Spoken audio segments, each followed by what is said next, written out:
Your baby needs some clothes. I don't have anything you can play with right now, Bella. No candy, Mama. I don't have candy. No, Bella. Bella, you can't play with Mommy's lotion. So this is addiction palette number 5. She keeps stealing my makeup. I'm telling you, this is why I lose makeup. She just grabbed my lipstick. I'm wearing my LuLaRoe today. Sorry guys, I'm dropping everything because of this child of mine. Hence why I lose makeup, you guys. Bella seriously destroys my girls steal my makeup, and I'm Bella particularly. Bella steals them and breaks them, as you saw her do in action today. But here's my Christmas leggings. Can you see them? I haven't been able to get a picture of them yet because Bella doesn't take good full shot pictures yet. Grinch over here. Bella. We have the Grinch over here. We have the Grinch. We have the Grinch here.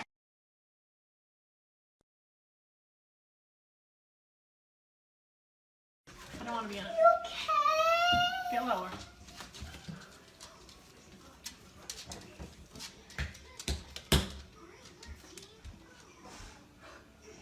Hey, guess what, girls? Mommy has a baby in her belly.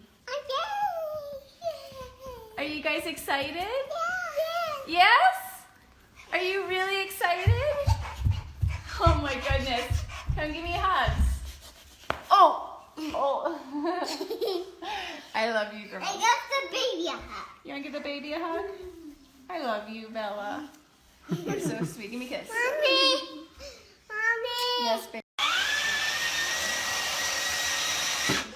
Uh-oh.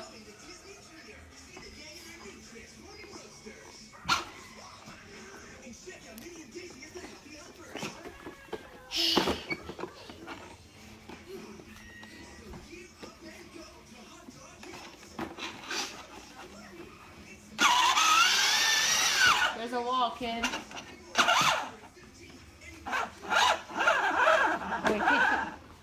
Wait, let go of the gas.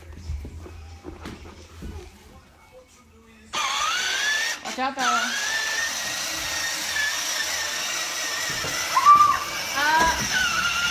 Mom.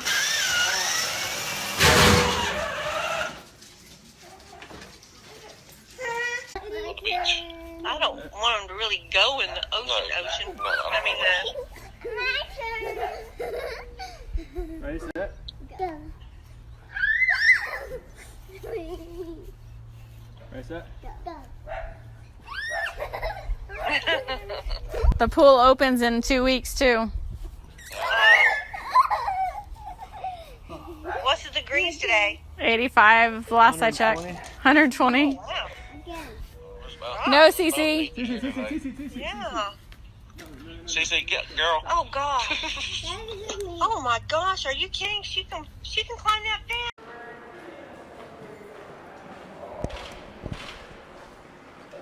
Mr. Watts, why did you kill your wife and 2 children? Mr. Watts, did you confess?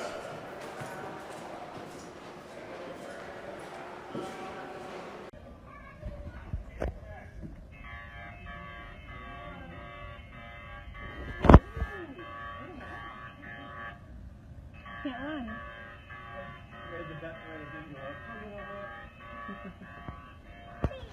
Now I can hug you. Now I can hug you. Come here. Come here, little girl. Hey. Hey. Airplane. I know. I did. Yes, I did.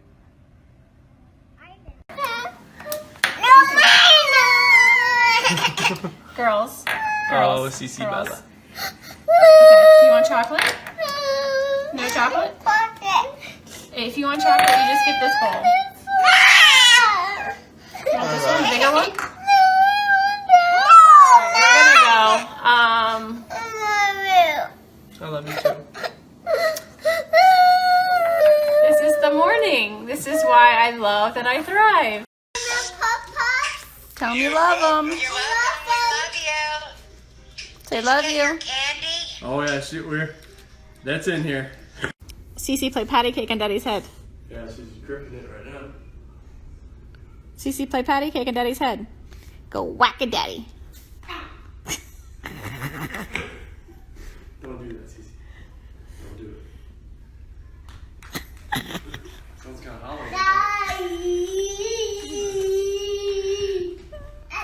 Whack-a-daddy. Don't spit. Don't spit on Daddy, please. Oh, that's a shower.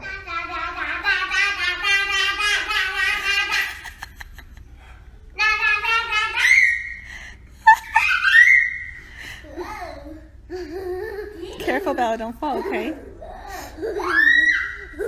Whack-a-daddy. Whack-a-daddy. One more time, Daddy. Whack-a-daddy.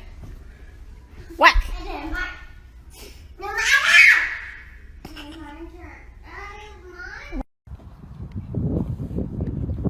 You're doing a good job, Bella.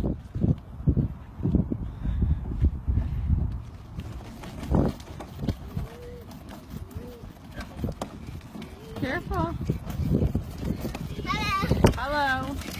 Hey, wait, we gotta stop. We're gonna stop before we go across the road. Look both Remember? ways. Look both ways. Your hair came out. Yeah, she pulled him out. Pulled him out. Hey, no car's coming.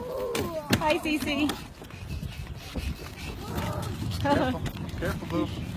Careful, sweetheart. This is how she does it. Cece, you having fun? Yeah, watch the hill, Bella. Get up this way. Ugh. That's all you did. You're the red. Alright. No running up the hill, remember, you're good.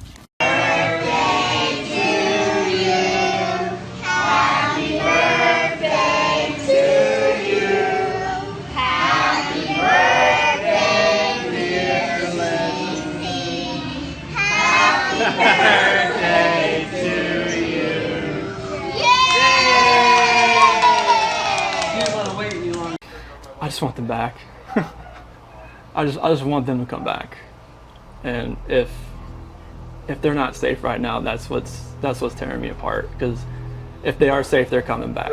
But if they're not, this has got to stop. Like, somebody has to come forward. So we're all watching Chris's first interview basically live on the 5 o'clock news. Or did you guys get into an argument before she left? It wasn't like an argument. We had an emotional conversation, but I'll leave it at that. But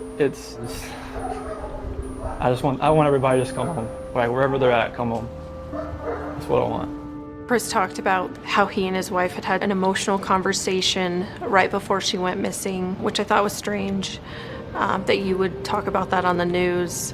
Shanann, Bella, Celeste, if you're out there, just come back.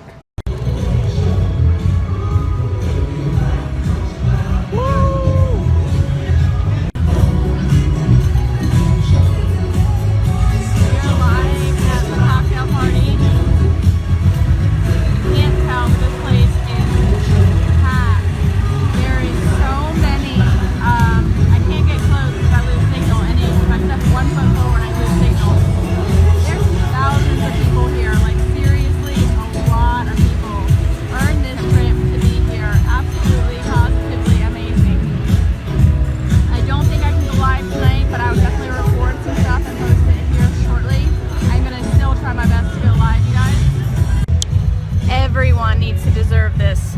Everyone. Absolutely everyone.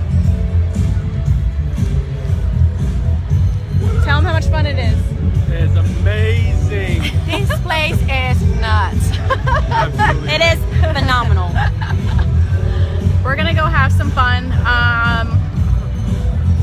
Get to hear what's coming out. It's absolutely exciting.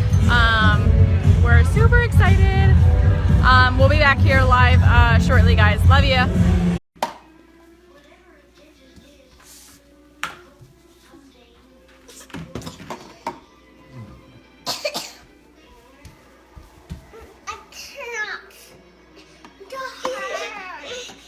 What, Cece? You can hold that.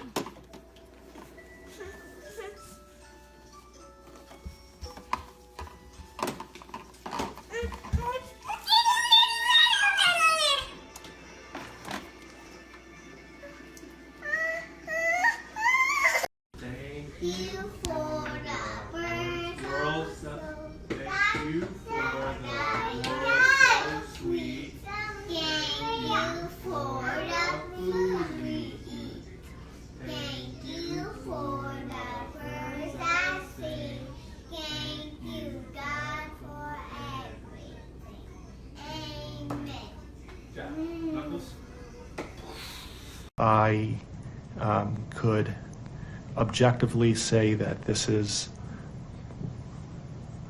perhaps the most inhumane and vicious crime that I have handled out of the thousands of cases that I have seen.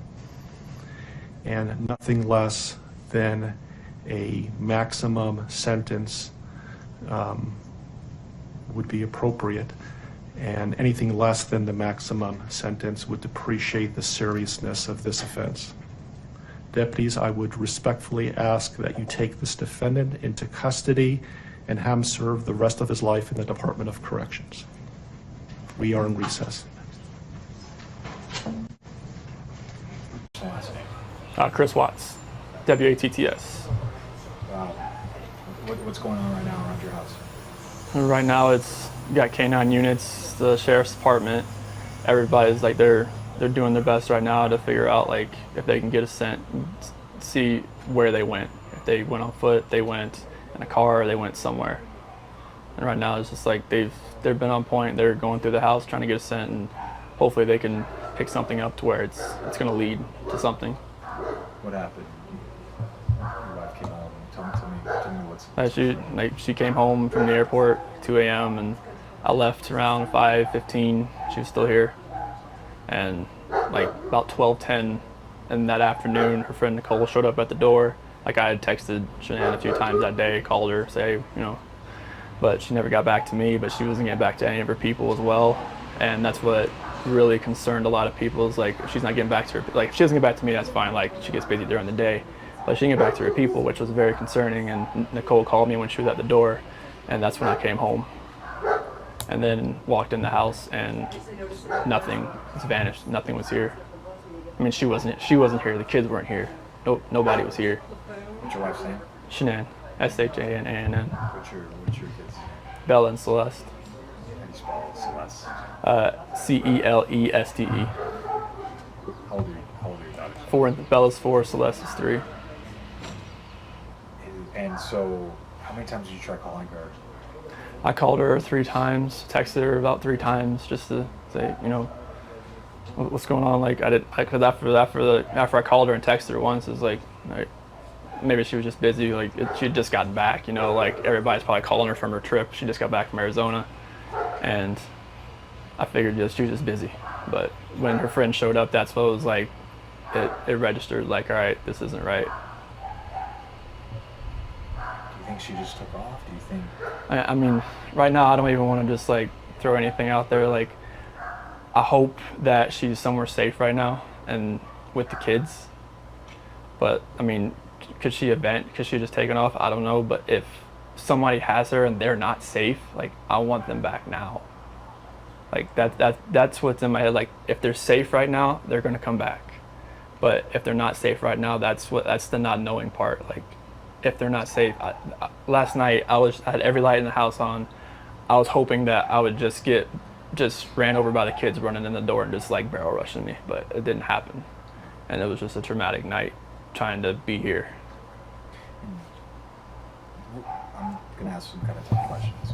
Your relationship with your kids. Yeah, my kids are my life. I mean, those smiles light up my life.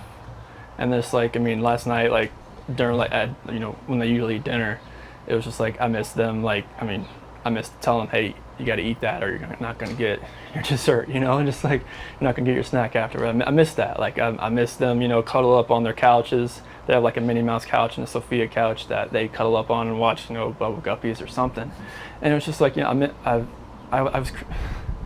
was tearing me apart last night, and I needed that. I needed that last night, and for nobody to be here last night and to go into their rooms and know that I wasn't going to turn the rain machines on, and I know that I wasn't going to turn their monitor on, and know I wasn't going to kiss them to bed tonight. It was that's why last night was just horrible. I couldn't do it. I want everybody to just come home. Like wherever they're at, come home. That's what I want.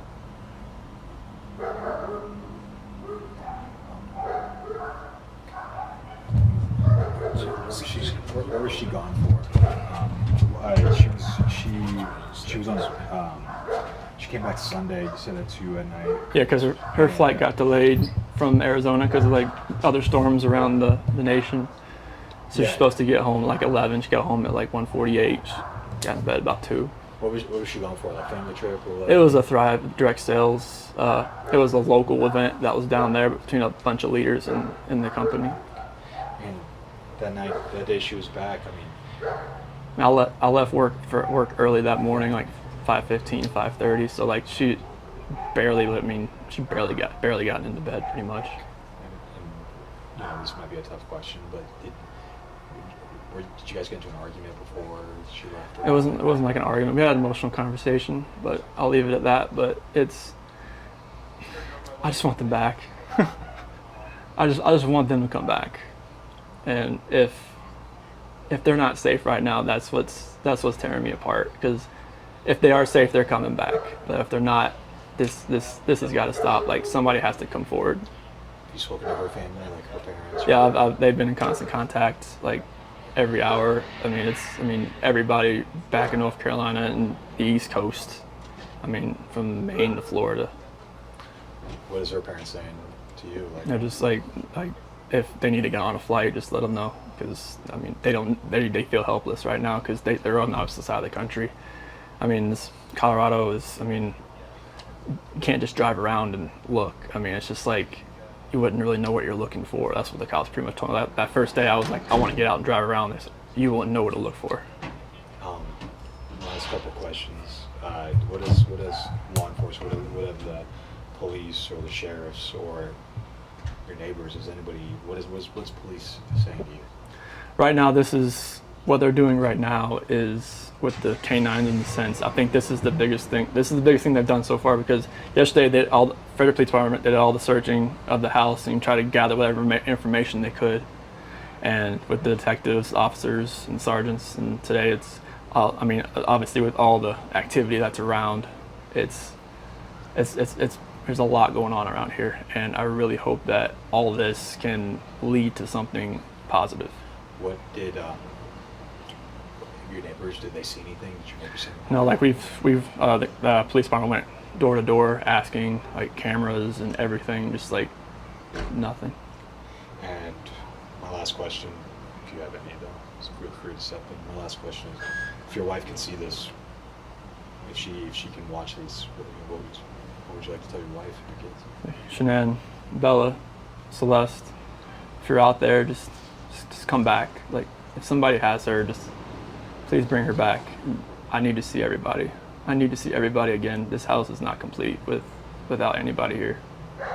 Please bring her back. That's it. I can take that mic off you.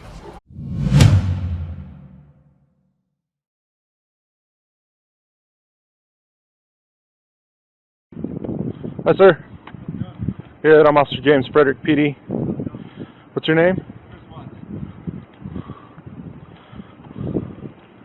Nice to meet you. So we're just waiting for our sergeant to come over, and we'd like to go through your house. Are you okay with us searching through your house? All right. We'll have you sign a consent form. We just want to see if you left a note or anything inconspicuous, something like that. All right. So if you're good with that, we'll have you sign a consent form allowing us to search your house, and we'll wait for our sergeant to get here. But we'll grab that. You don't plan on going anywhere, right? No, I was just going to walk around the neighborhood just to clear my head. Okay. Which company do you work for? Anadarko. Anadarko. What do you do for them? Operator. So you work like 7 days a week? 5 and 2, like Monday through Friday. I'm doing 8 and 6 next month. Okay. So today is Monday? Yes. Yeah. All right.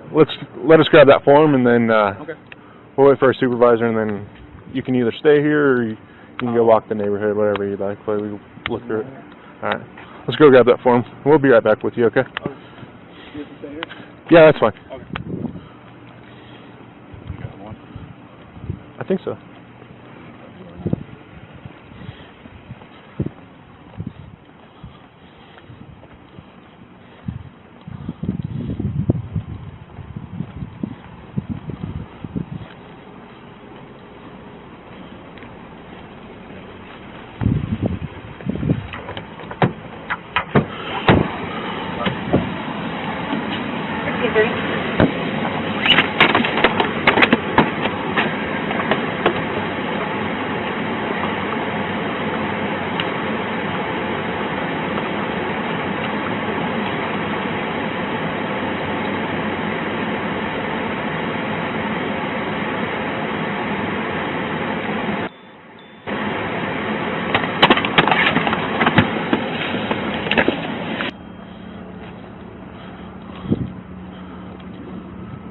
So Chris, it's your house. You can go inside with us if you'd like, or you could stay out here. It doesn't matter to us. Doesn't matter. I mean, free reign, just whatever you got to do. Okay. Like I can chill on the decks on the side of the sun. But Okay. it's cool. All right. Whatever you'd like. How long have you guys been married? So we've been together 8 years, married 6 this year. Okay. And this is very unusual behavior? Yeah, we can get that dog out of here. Okay. She's gonna flip.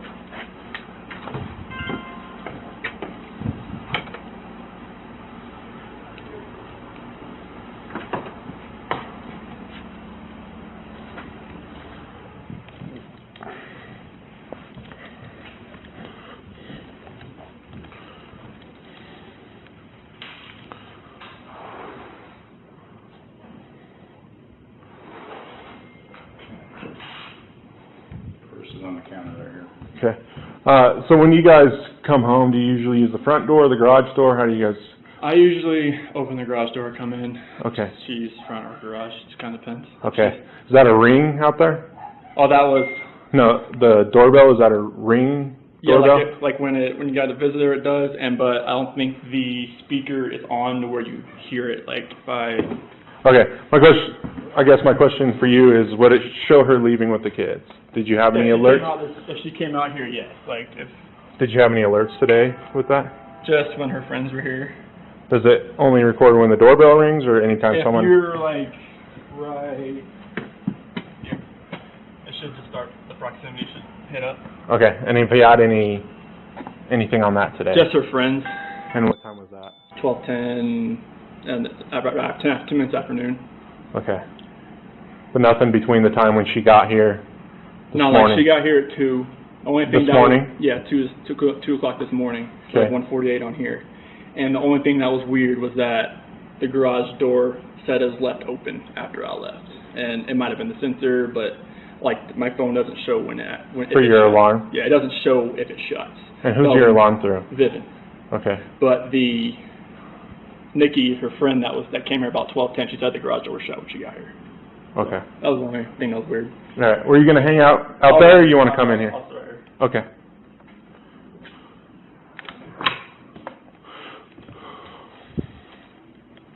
Where's the purse at? On the counter.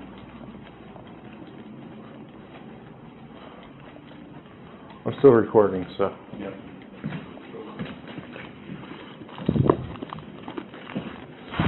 This. Whose phone is that? I believe that is his. Mom overtook hers. That's from vomiting.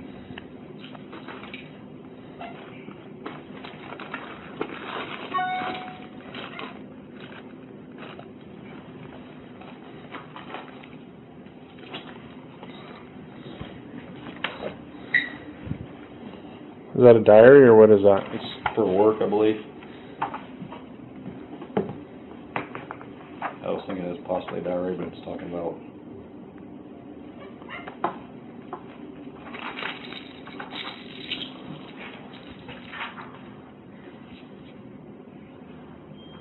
like motivation stuff.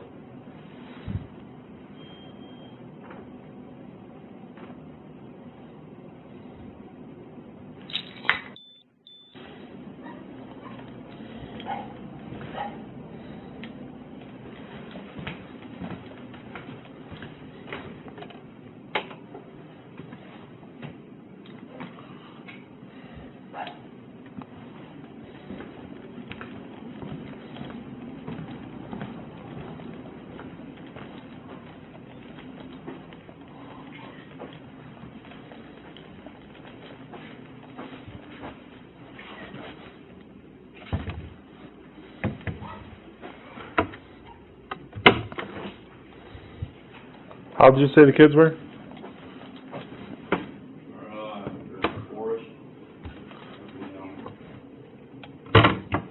This is very neat for having 2 little kids.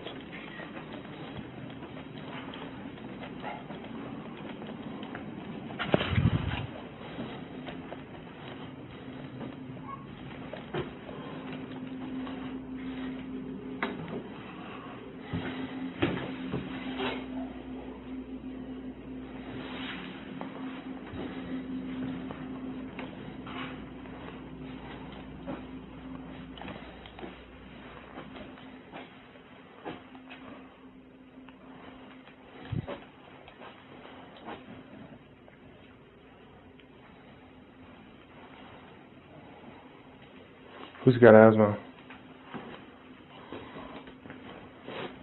I don't know.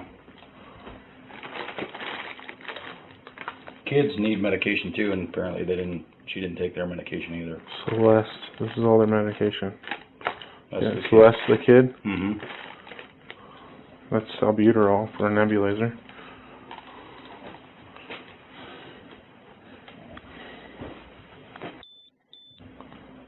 Something for an inhaler.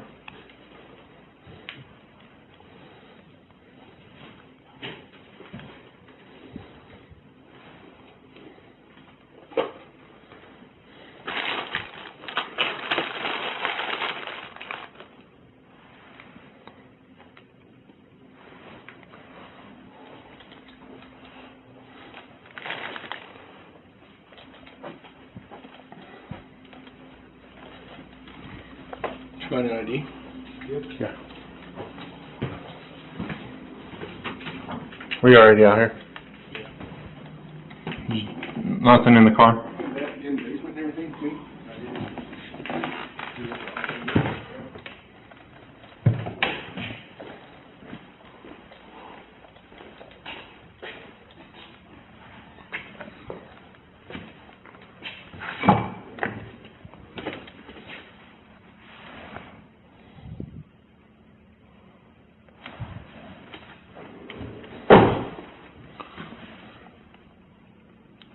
Dispatch Frederick 988. Can you log 528 Zebra John Victor?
Hello?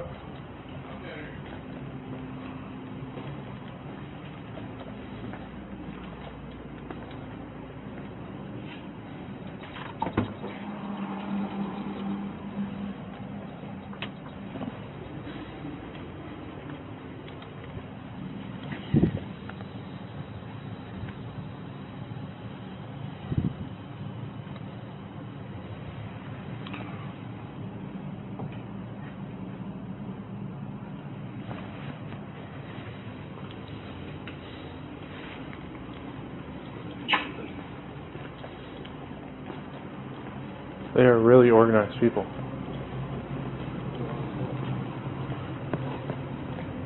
But everything's like super organized.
What's that? The only thing that's gone is the kids' blankets, like their binkies. That's why they won't go anywhere without them.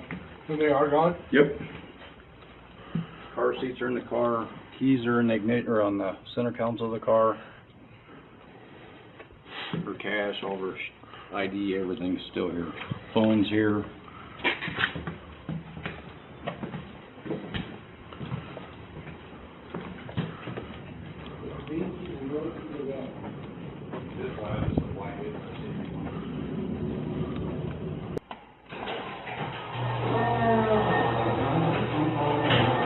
See if that one's unlatched. Locked.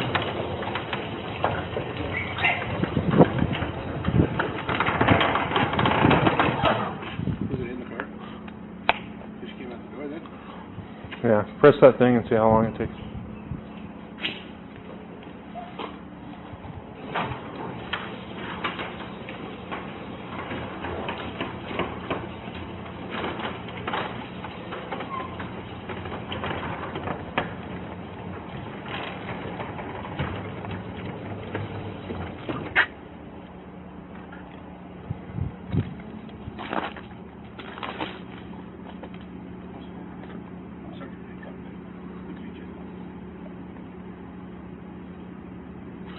So she doesn't have any family or anyone around here? Neither of us do. They're all back in North Carolina. We moved here back in 2012. Came out here to visit some friends during Thanksgiving, fell in love with the place, moved out here 2 months later. Does she have any friends around here? Just friends? Yeah. Yeah, she's got friends in Frederick, Erie, Aurora, that part of Erie, Broomfield, Parker. Have you tried to contact any of them? Oh yeah, we've exhausted every option. The last thing I'm going to do is hospitals. Hotels. There's so many, but... And no one's heard from her today? Have you checked your bank accounts? That's another thing I was going to do, because I don't have access through here. Let's go check those and see if she pulled any cash out or if there's any strange charges or anything. Okay. Can you log? I can't log in because she does all the finances. Okay. So I know her password. I just don't have her used already. I'm not sure what she would have used that way. Sorry, my phone's just blowing up right now. No, you're fine. Who do you guys bank through? USAA and Chase. Can you call them and see if there's been any activity? Any withdrawals or anything? And then the suitcases that she came home this morning with, which ones were those? Was it the black one that's sitting right there. Not the one in the bedroom? Mm-mm. That was from the last trip, when we just got back a few days ago from North Carolina. She went to Arizona like 2 days later. That was when we just got put back down in the basement.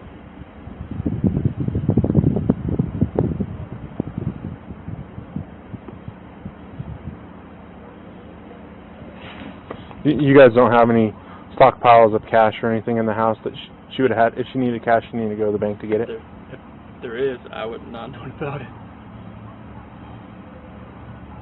If there was, I didn't know. Do you know how much cash she usually carries with her?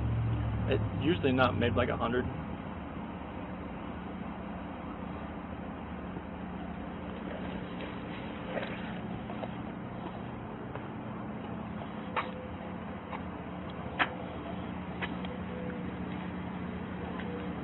Your turn signal's on.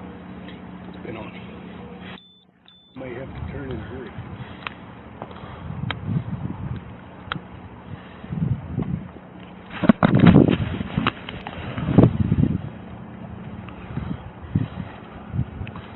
Dispatch, Frederick 988.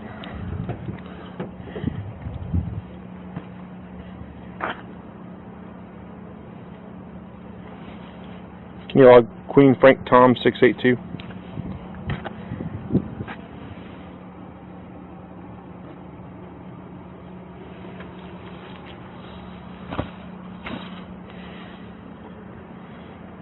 Is this the truck you always drive?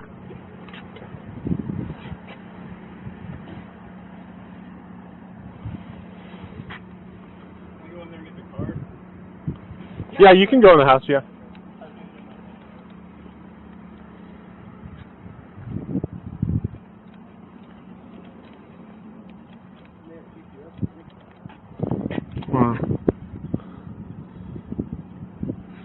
I don't know, there's no computer in it, so I don't know how the GPS, if it's computer. Are you on? Yeah.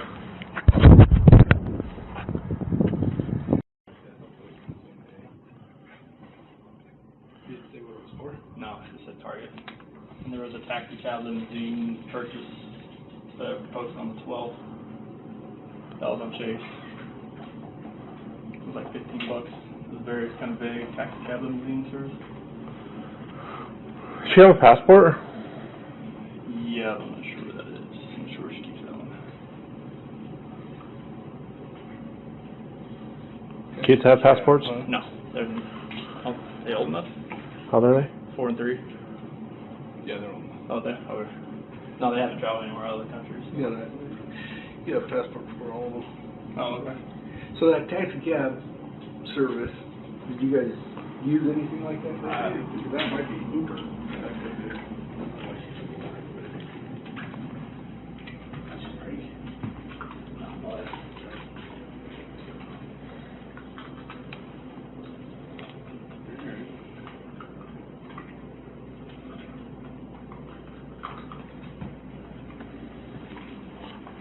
And if you look through here and see if all of her cards are here? He doesn't know I don't know how many she has. She has different ones than me as far as credit cards go.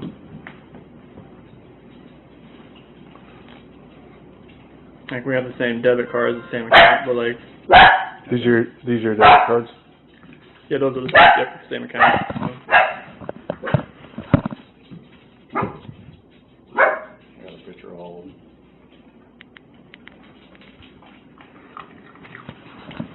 Then, do your kids have like a favorite pair of shoes that they normally wear? Favorite pair of shoes? Yeah. No, they have all their shoes are in the closet right here. Do you know which ones they normally wear? Like, It's like a flavor of the month thing, honestly. Like, it's whatever they want to wear. I say pick your shoes and they just go through them. Bella's on this side, Cece's on that side. sure.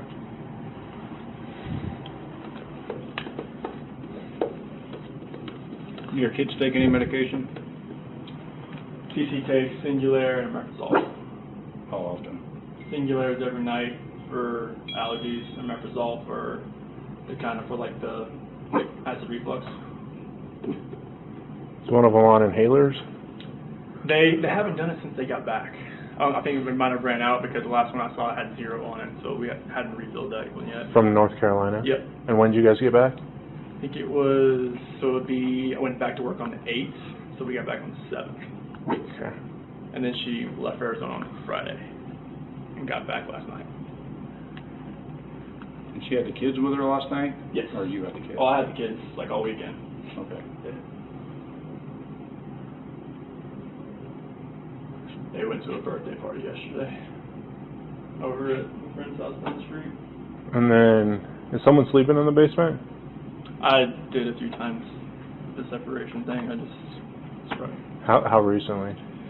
Probably about 2 nights ago, 3 nights. Well, when she was here, so probably last time was Thursday night, Friday. Okay. And then your kids, do they sleep in their own beds or do they sleep with you guys? Those 2 adjacent rooms, they connect to that bathroom. You're lucky. We know very it's lucky right now. comparing sheets and stuff are off in the master bedroom. I know. So like when she got back from the airport last night, usually like she just dumped in the bed. Like most of the time when she does that, she'll want to wash the sheets the next day to get the airport off them since she just came off the airport. Okay. That's the only thing I can think of. But they were still on it when Oh she yeah, she was when in you bed. left? Yeah. So you were in that bed last night? Yeah. I was up there because the monitor and stuff was up there. I was waiting for her to get back home. And then she works from home? Is that right? Yes, direct sales. Okay. So she works from phone, anything, the computer. And then is that the office she uses for work? Oh, she can do anywhere in here. She can be on the couch. And Oh, okay. She doesn't have like a designated area. No. All right. She can go anywhere.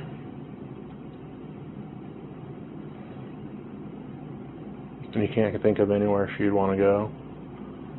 She go for walks around here? No, I go for runs. She doesn't really do anything as far as go for walks or anything. And you've talked to all the friends you guys have around the area?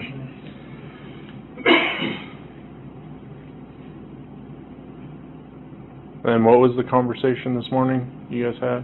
It was about selling the house and separation. And how'd she take that? We were both pretty emotional. We was both crying. And then did you see her before you went to work? Did you say anything to her? When she went back, like, when she told me she was going to go to her friend's house and be with the kids. Take the kids with her. Oh, she told you she was taking the kids to Yeah. her friend's house? Yeah. She didn't say who, though? Oh, no. No, but she was still in bed when that happened. And this was after the conversation? Yeah. It was between like 4 and 5 a.m. I woke up about 4 o'clock. What time did she get home? 1:48. So did you guys sleep for a little while and then? Oh, yeah. Like, I was passed out when she got home. And then did you wake her up? Yeah, when I got up. And that's when you discussed the Yeah, issue? because I didn't want to do it like over a text or over a phone call. I wanted to be face to face with her. How long did that conversation last? Probably like 30, 45 minutes. And then you went to work? I left about 5:15, 5:30, right in that time frame. And then she said she was going to a friend's house with kids? But she was still here when I left. You went to a job site or you went to the main plant or where'd you go? I went to location first. Where was that? By Hudson, over there, east of Hudson. There was someone there at the time when you got there? No. One of the operators, he had an issue there on Friday, left to run over the weekend. I went over there just to kind of verify what kind of issue he was having, see if I could fix it. Then we went to a pumping unit across the ranch over there. Over there most of the day. That's when I got the phone calls and text messages, and that's when I came home. Are you guys on like Area 49? Where are you guys at? Oh, like, you know where like Roggen is? Yep. Yeah, out there. Whose ranch are you on? Serby. Okay. I know where that's at. So what kind of tools did you have to load up in the garage? It was just mainly I got my water bottles, my water jug, my computer, book bags. I had my containers full of just my O-rings, all that stuff, just putting it all in there because I took it all out. Do you load it up every day? I'll just like on the Monday, like after I get all that stuff, because I had an issue where somebody stole all my tools out of my truck. My pipe wrenches are gone, my socket set's gone, my wrench set's gone. Like we had an issue. That's why I parked my truck in front of the neighbor's house for like a few days, just to see if like I could see if anybody was breaking it, tried to break into my truck again. It was my fault. I left it unlocked. So as far as the toolbox is on the back. So on the weekend you download your stuff? Everything out? And then on Monday you load it Oh back yeah, up? I just put it all back in, just to kind of get everything out of my truck, clean it out a little bit from the whole week, because it gets filthy in there. How long? You guys lived here since 2012 or a different house? No, like, so 2012 we moved here, lived in a friend's basement in Broomfield. Okay.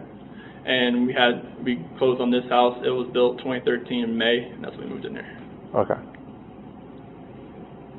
Does she have any other friends in this neighborhood? I mean, we haven't talked to many people around here, honestly. It's mostly in Erie Yeah, and Broomfield? Erie, Broomfield, Frederick. Where at in Frederick, do you know? So we had, they just lived up here in Frederick Way. They actually just moved down to Thornton, Nick and Amanda Thayer. Okay. Nikki, she lives up, the one that was here, she lives in Frederick. The one that dropped her off? Yep. Okay. Yeah, she lives like over there building that new stoplight, that bridge over there. Right. Okay.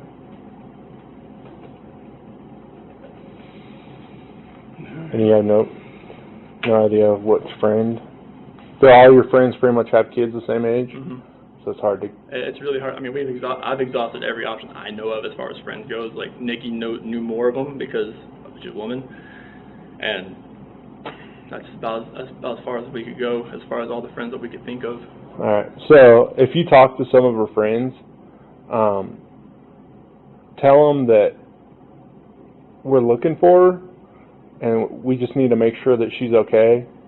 And she can call us. She doesn't have to call you. That if that's what she's worried about. You know, you're trying to get a hold of her and she don't want to talk to you, so have them refer her to us if they know where she's at. Okay. Just so whatever's going on between you guys, that's between you guys. And she doesn't want to talk to you, that's fine. We just don't want to waste resources looking for her if she's actually okay. So, like, if you can relay to the friends, hey, I understand she doesn't want to talk to us, at least have her call the police so that they know she's okay. Okay. Type deal, if that makes sense. Yeah. That way that we know that she's okay, and whatever's going on between you guys can kind of figure that out. Okay. Type deal. Do you have any questions for us before we get out of here? I mean, call area hospitals, call hotels. That's about. I mean. Someone said she was diabetic. She had her friend Cassie in Arizona. She's a nurse, and she knows she had low blood sugar when she was down there. That's why I brought that up. Oh, okay. She never had seizures or blacked out or anything. It was just like that was a long time ago before I even met her. She had a horrific car accident. They think she might have blacked out or had a seizure. They just couldn't really figure it out. Like she just had a car accident. She just flew out of the car. And you have his contact info? I think the detective did. Yeah, Dave got all of them. Okay. And if you hear, did you get a card or anything? From the detective, yes. Okay, so there's a dispatch number on there. Okay. If you hear anything from her, call that number and let us know, and it'll just go straight to our dispatch, and then an officer will call you right back. Okay. That way, our main concern is to make sure she's okay and the kids are okay. So if you hear a peep from her, just call us, and we'll call you, or leave us a contact number to reach her so we can talk to her. Okay. What's your date of birth? 5/16/85. What's that? 5/16/85. 85? Yes. What's the phone number for you?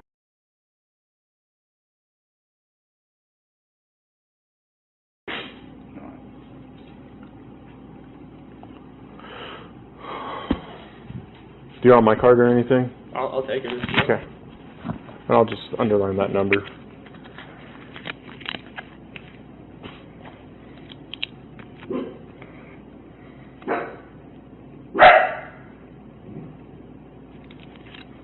Just call that number, someone will answer that phone 24/7. Okay. So, sweet. and then just leave your contact info and an officer will call you right back. Okay? Awesome. Thank you. All right. Thank you. Thank you.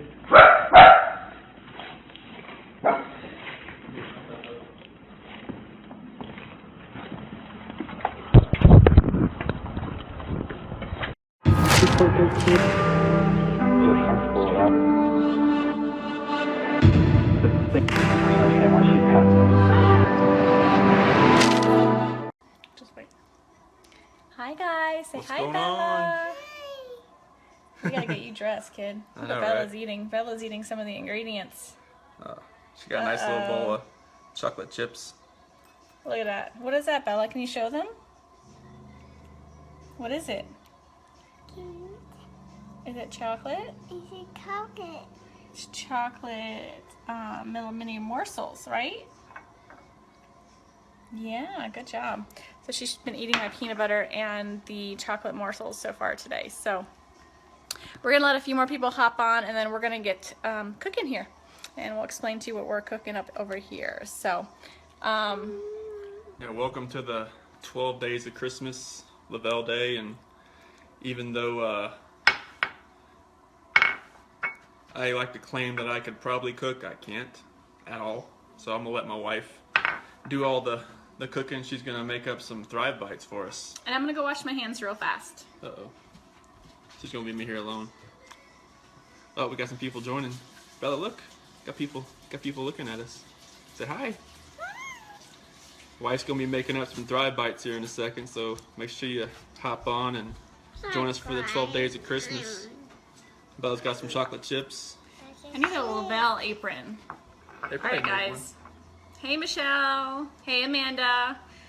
Bella's showing you what she's eating. She's eating the ingredients. She's been eating the ingredients since I've been getting them prepared. So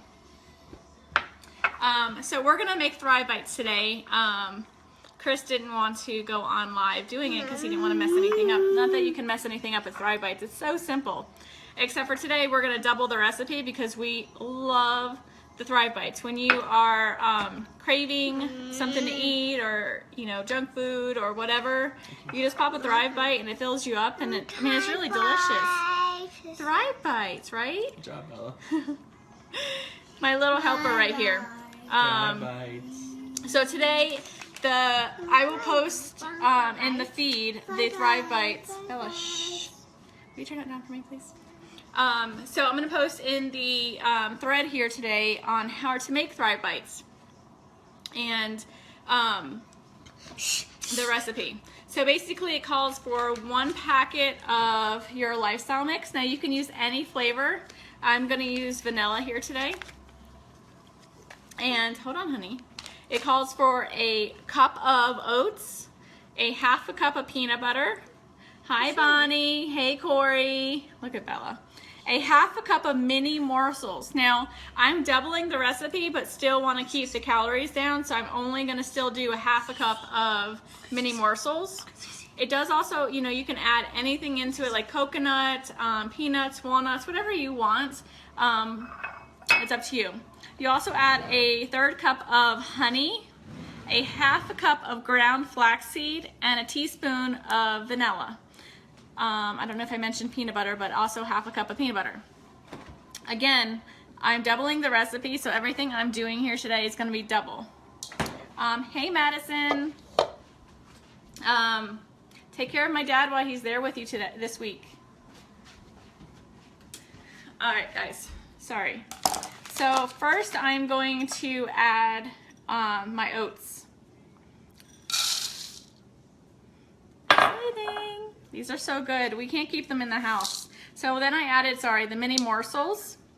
I add the ground flaxseed. So I always add all the ingredients. I'll just add the rest of Bella's. I add everything that's easy to mix. And so I'm gonna pour our premium lifestyle mix in a cup so you guys can see the consistency. It is micronized. It is fine. Very, very, very, very, very fine. Hey, Christine. So if you guys, probably can't see that way here. So if you can see how finely micronized it is. I mean, literally it's thinner than powder. I mean, a flour. I don't know if you guys can see that very well. So, hey, Mandy. So the Thrive Premium Lifestyle Mix is so fine. I mean, it's very, very, very fine. Let me find the other one. So you add 2 of those because, like I said, I'm doubling the recipe. Hey, Sharon. And so now I just pretty much mix this. And then I'm going to add the honey, the peanut butter, and the vanilla. So look at this so far. Hey, Sarah. So look at our little Thrive Bites so far. They're no bake, super simple, super delicious. Like I said, like I'm going to Punta Cana in February, and I need to continue to, where'd Bella put my spoons? Hold on, guys. I think she took my, hold on.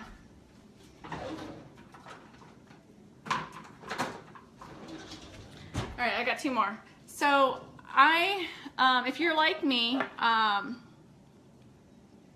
yes, Michelle, they're super delicious. So now I'm gonna add the honey.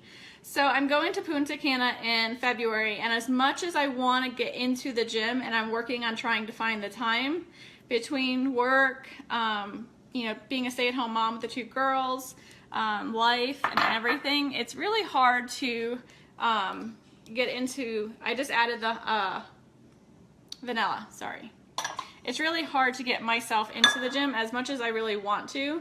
I've been doing some kind of like mini workouts at the house, like squatting and things like that, but it's hard for me to get to the gym. And being a stay-at-home mom during the day and working overnight shifts, you tend to snack a lot because you're always around food, and you know, whatever happens, you know, the kids are eating snacks, you jump on snacks. So this is my way of making my own snack, that instead of me grabbing a fruit roll-up or a bag of chips or any of that stuff, I just grab one of these, and I've made my own for the kids too. So they have their own little protein bites Bella loves.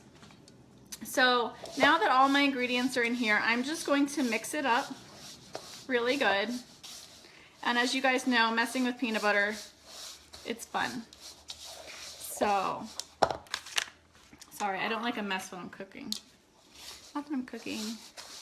I know, Bonnie. So Bella does squats with me at the house because, you know, we all gotta work up the backside, right?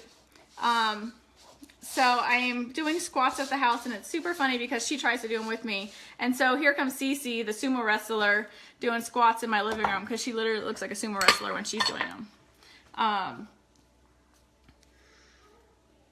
Yeah, Mandy, so that is my favorite side effect. And you know, the thing is, it's not a weight loss company. And as you know, I use you as an example because you are super skinny when you started Thriving. And so like, it's not a weight loss company, but you know what, with anything you can do, you can manage your weight, you know, with just the small things that you do with cutting out junk food. Like that's what has happened with me when I started the Thrive experience, is I no longer crave a lot of the junk foods as I used to crave. And being lazy from, sorry, I'm getting another spoon. Some of the, you know, filling in your nutritional gaps and craving more water, which is all I used to drink before, but I really crave a lot more water now. And on top of that, like I'm literally eating better. So that's really huge. You know, you got to take care of your body. You got to eat better. I'm changing the spoon because of the peanut butter. Hi, Carrie. So we're making mini Thrive, or not mini, but Thrive Bites here. So my hands are washed. Sometimes, you know, when you're in the kitchen, you just stick your hands in there. With the heat of your hands, it helps to melt the peanut butter a little bit, and so it kind of makes it easier to manage, so to speak. And then we're just going to literally roll these into balls, whatever size you like. I like to do them in like little minier sizes. So, and I'll kind of demonstrate here. Let me get this.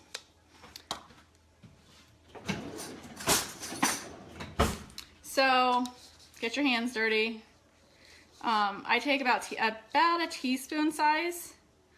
You can see that. And, you know, just pinch it into a ball. And so that's how big I make mine. They're probably a size of a quarter in round. Carrie, they're super delicious and very healthy for you too, except for the fact that they have little mini morsels in them, but I cut the recipe in half when it comes to the mini morsels. And then you can be creative. You can use the strawberry shake with it.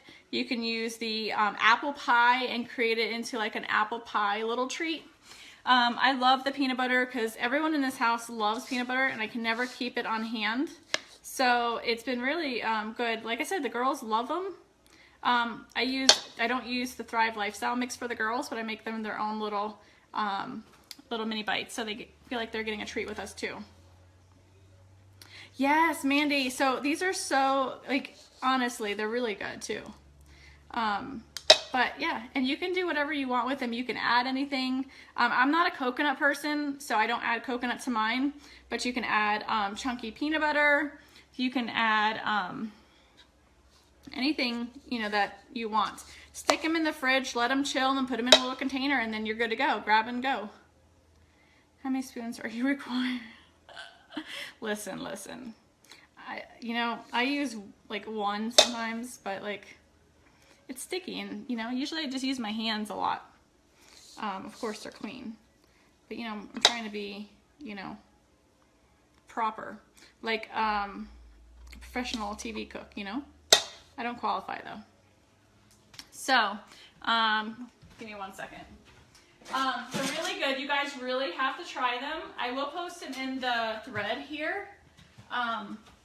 I am down 28 pounds since I started the Thrive experience, and going to Punta Cana in February, I'd like to be down another, you know, a good 5 to 10 pounds. And so this is a really good way for me to do that. And I'm going to show you kind of what they look like. I'm sure some of you have made some protein bites before.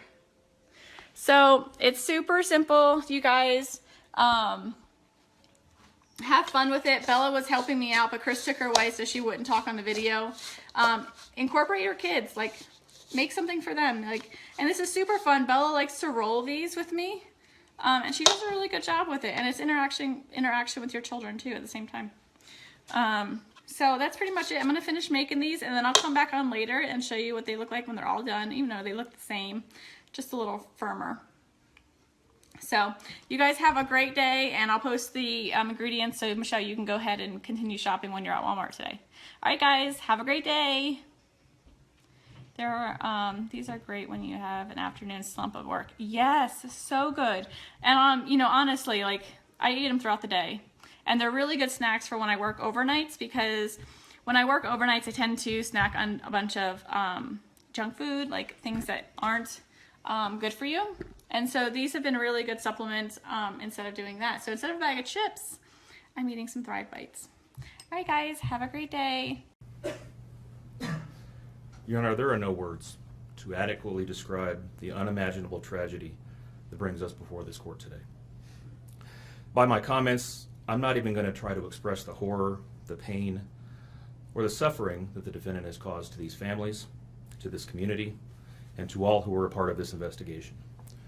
However, I do want to spend a few minutes sharing with the court the details of the crime, as so far you've only had an opportunity to review the affidavit and a few facts here and there that have been offered to the court in the motions and pleadings that have been filed. The questions that have screamed out to anyone who will listen since August 13th of 2018 are why and how? Why did this have to happen? How could a seemingly normal husband and father annihilate his entire family? For what? These are the questions that only one individual in this courtroom or on this planet knows the answers to. I fully expect we will not receive the answers to these questions today, nor will we at any point in the future. I don't expect that he will ever tell the truth about what truly happened or why. Even if he did, there is no rational way that any human being could find those answers acceptable responses to such horrific questions. The best we can do is try to piece together some kind of understanding from the evidence that is available to us. And the evidence tells us this: the defendant coldly and deliberately ended 4 lives, not in a fit of rage, not by way of accident, but in a calculated and sickening manner. Shanann was 34 years old. She had married the defendant in November of 2012. Over the weekend leading up to August 13th, she had been at a work conference in Phoenix, Arizona, and returned home in the early morning hours of August 13th. We know that she got home about 1:45 in the morning. The doorbell camera on their home shows her arriving back home from the airport. Shortly thereafter, at least according to the defendant, they had what he referred to as an emotional conversation about the state of their marriage and about what their lives would look like going forward. What was said during that emotional conversation, only he knows. What we do know is that shortly after that, the defendant strangled her to death with his own hands. We know that he slowly took her life the morning of August 13th. We know that this was not done in an uncontrolled, vengeful manner that he tried to describe to agents from CBI and the FBI. If that were the case, you would expect to see vicious, horrible bruising about her neck, shoulders, and face. You would expect to see the hyoid bone in her neck broken. You would expect to see some kind of defensive wounds on his body as she struggled and fought for her own life. None of those are present. The only injuries that were on Shanann's body were one set of finger or bruising, what appeared to be fingernail or finger mark bruising to the right side of her neck. We know that our experts will tell us that it takes 2 to 4 minutes to strangle someone to death manually with their own hands. The horror that she felt as the man that she loved wrapped his hands around her throat and choked the life out of her must have been unimaginable. Even worse, what must Bella, age 4, and Celeste, age 3, must have experienced or thought as their father, the one man on this planet who was supposed to nurture and protect them, was snuffing out their lives. They both died from smothering. Let me say that again. The man seated to my right smothered his daughters. Why? Imagine the horror in Bella's mind as her father took her last breaths away. Your Honor, understand very clearly, Bella fought back for her life. The frenulum, the connective tissue between her upper lip and her gum, had a 1.5 centimeter laceration. She bit her tongue multiple times before she died. She fought back for her life as her father smothered her. Celeste had no such injuries. In fact, she had no external injuries at all. But according to the medical examiner, she was smothered nonetheless. The defendant then methodically and calmly loaded their bodies into his work truck, not in a hasty or disorganized way. He was seen from the neighbor's doorbell camera backing his truck into the driveway, going back and forth into the house and back out to the truck 3 different times, 1 time for each of their bodies. He then drove them away from their family home 1 final time, intent on hiding any evidence of the crimes that he had just committed. In one final sign of callousness for his wife, his daughters, and their unborn son, and their remains, he drove them to a location that he thought no one would ever find them, to one of the oil tank batteries with which he was so familiar. He knew this was safe. He had texted a coworker the night before saying, "I'll head out to that site. I'll take care of it." He had carefully ensured that he would be alone in the middle of the plains to secrete away the remains of his family in a place that he hoped they would never be found. In one final measure of disrespect for the family he once had, he ensured that they would not be together, even in death, or so he thought. He disposed of them in different locations.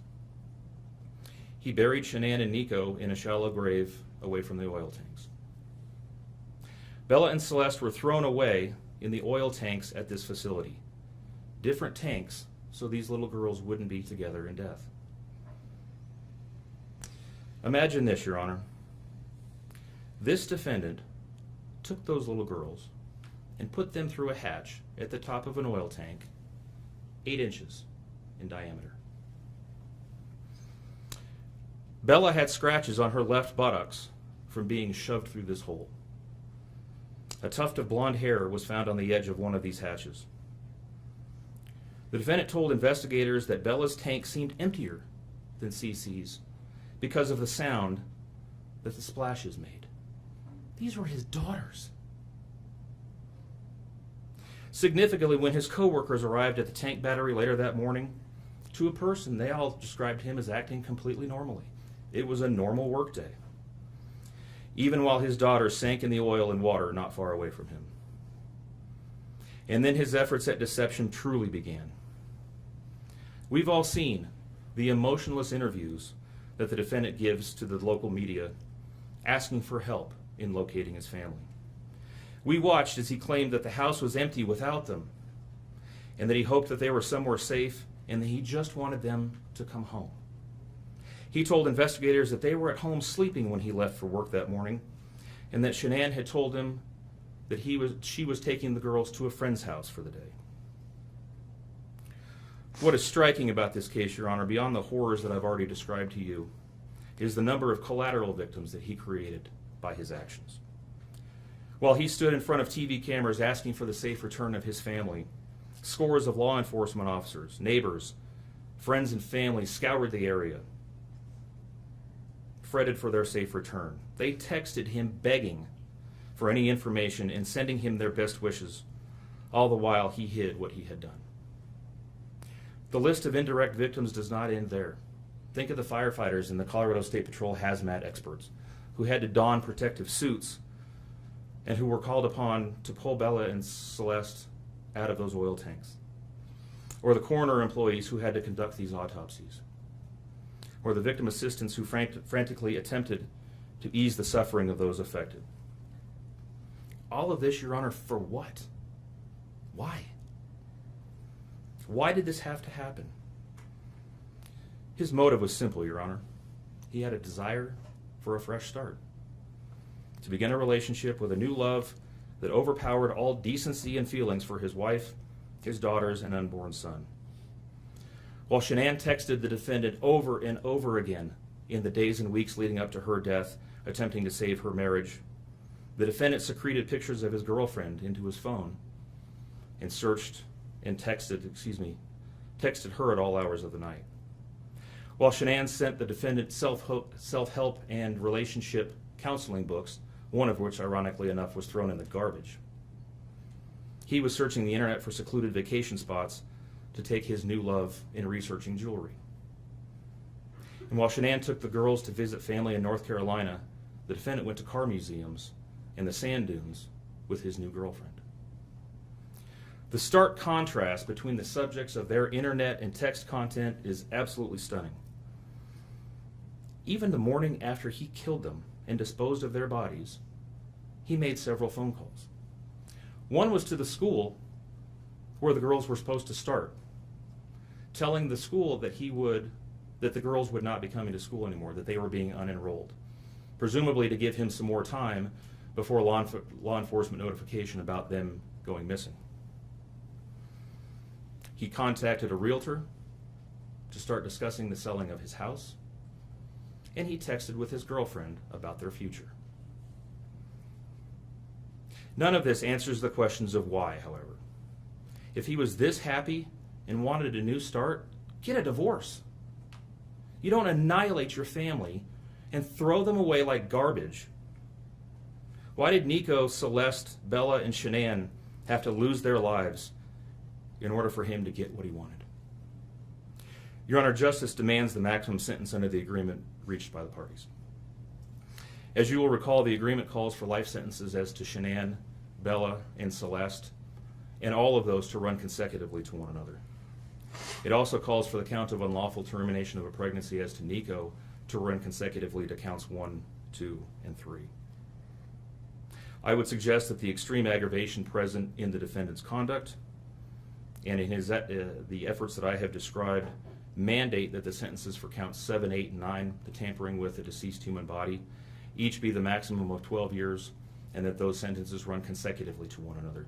It is very clear that each of these acts, that these were not the subject of one act, but each oil tank that he walked up with his daughter's bodies and the hole that he dug for his wife and unborn son mandate a mandatory consecutive sentence. It's been alluded to this morning, but the defendant was certainly eligible for the death penalty in this case under the existing law in the state of Colorado. As you heard, Shanann's family strongly opposed my office seeking the death penalty and being bound to the criminal justice system for the next several decades.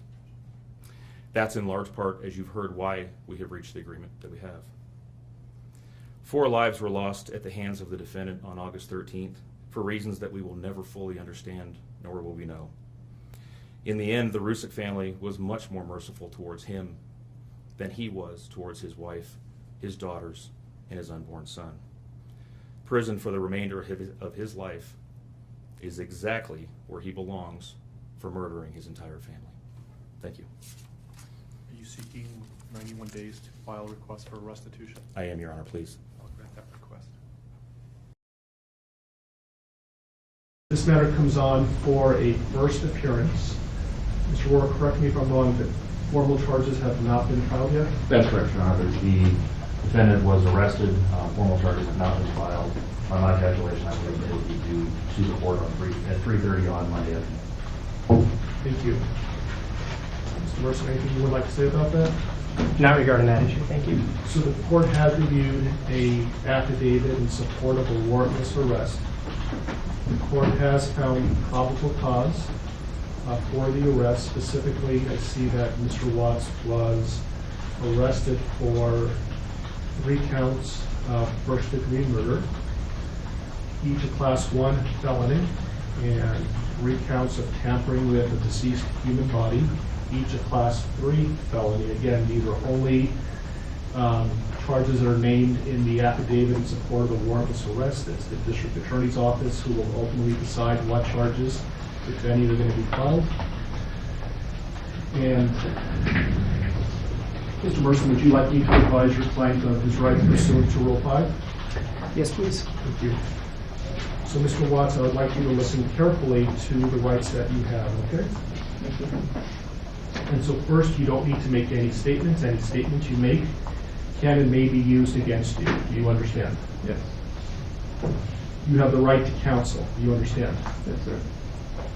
If you are indigent, you have the right to request the appointment of counsel or consult with a public defender before any further proceedings are held. Do you understand that? Yes, sir. And Mr. Merson is the head of the public defender's office, and he is going to represent you today and potentially in the future. Do you understand that? Yes, sir. Okay. Any plea that you make must be made voluntarily and not the result of undue influence or coercion. Do you understand that? Yes, sir.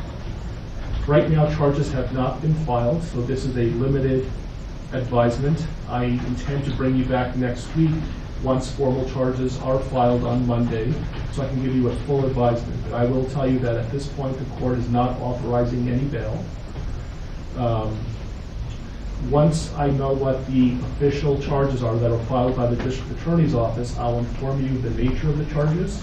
If charges are filed, you have the right to a jury trial, and you have the right to demand and receive a preliminary hearing within a reasonable time to determine whether probable cause exists to believe that you committed any of the charges that are filed by the district attorney's office. Do you understand that?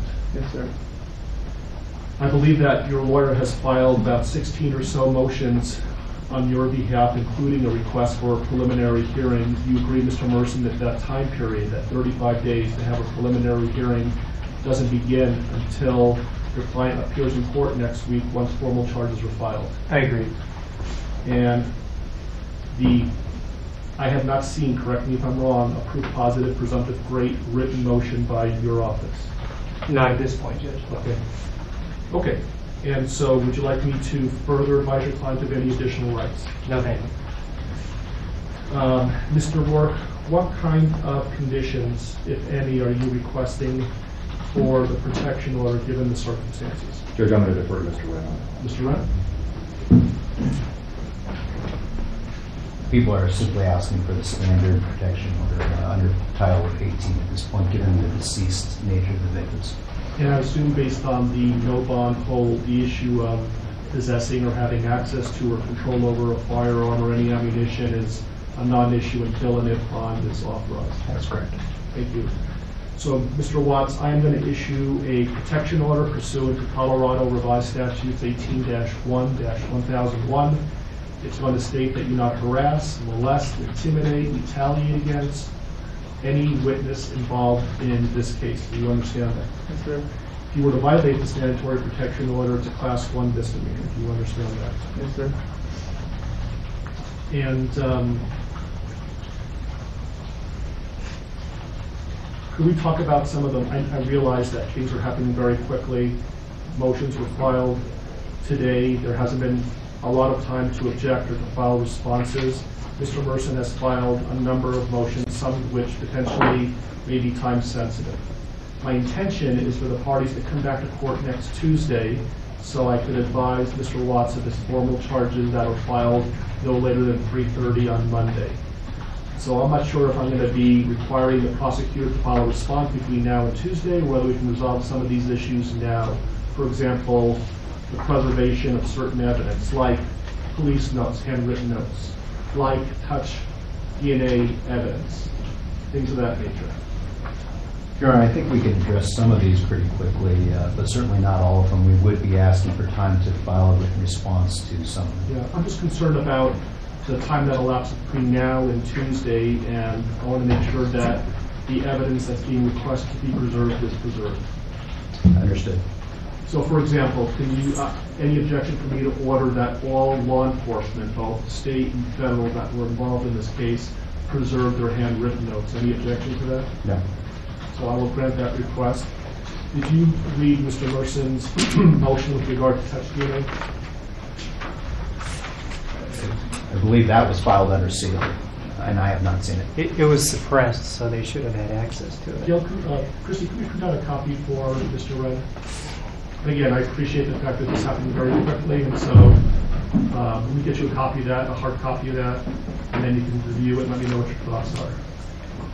Is there an autopsy that's scheduled to be conducted in the near future? Not yet. There was a 16. 16? Yes. And while we're waiting, Mr. Merson, I noticed that... Actually, I'm sorry to interrupt, Judge. It was D17. D17? Yeah, sorry. So I see that your motions are numbered, but I'm missing 9 through 15. Yeah, I basically counted them and then started off. There were some other people in my office that had filed those other pleadings and not numbered them. I just want to make sure I'm not missing something. I don't think you are. I think many of them concern the media issue. On the way over here, the deputies advised the court had already ruled on that. So to a certain extent, some of that is moot. But if we are going to take a D-17, in light of the fact that the affidavit is still sealed, I would ask that the court seal the courtroom and just allow the parties to argue that, because it will require me to talk about information in the affidavit. Well, why don't we give Mr. Wren an opportunity and let me know whether, without talking about the substance, whether he has an objection or not.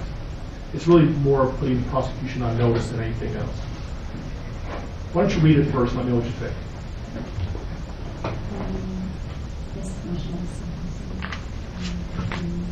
You can give to the prosecution.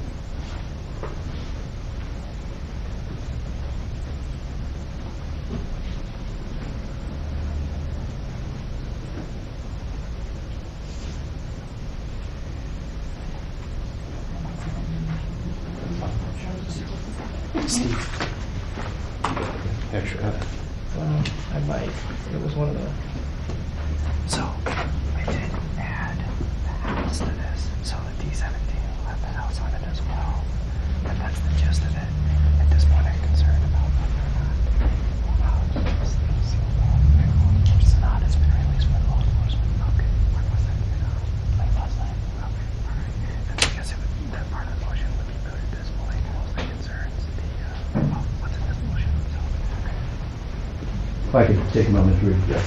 Mr. Mercer, anything on the associated?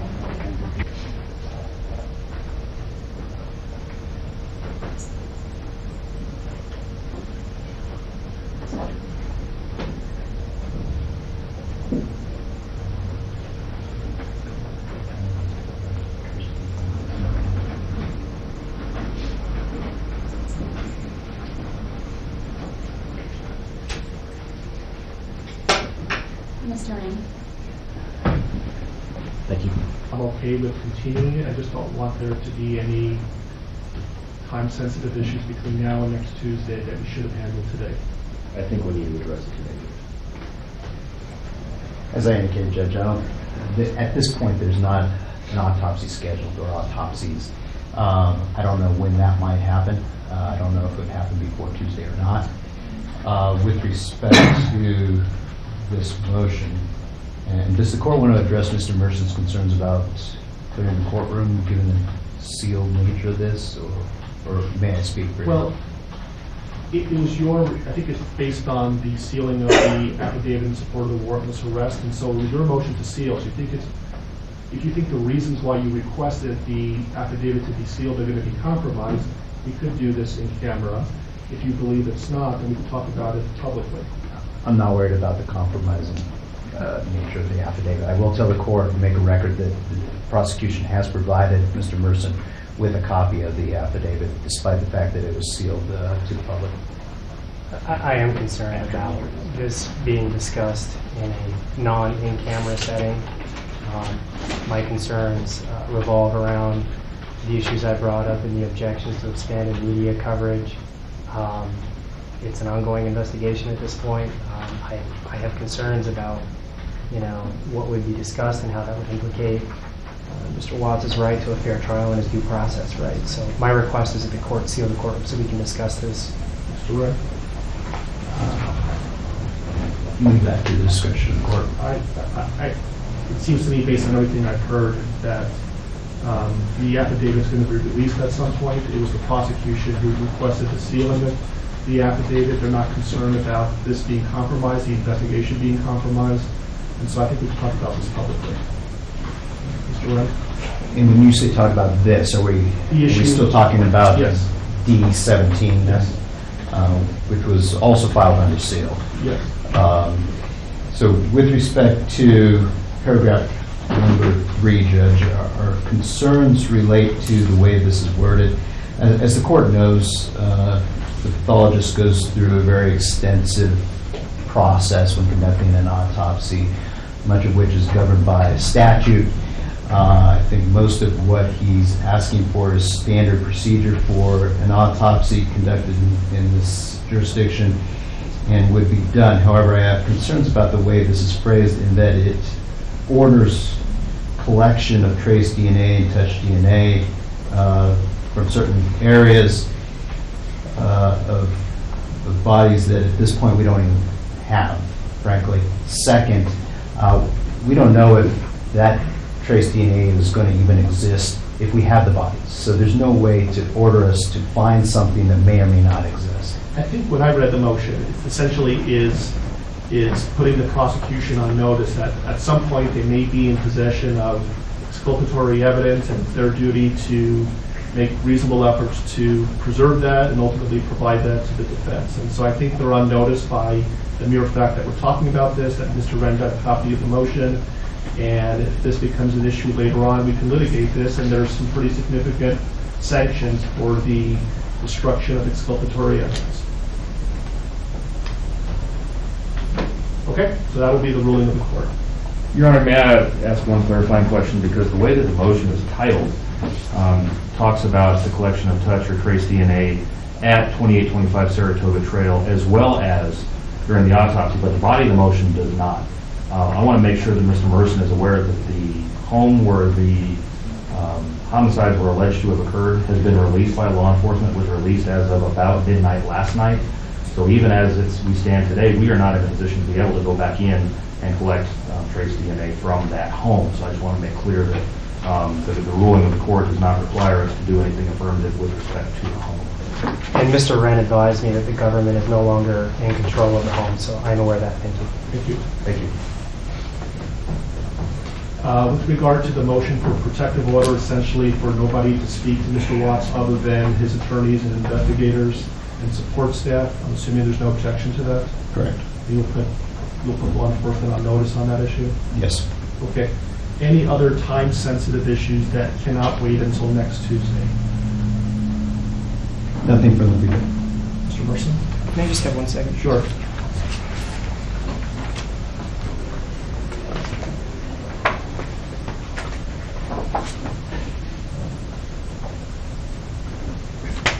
Nothing further. Thanks, Judge.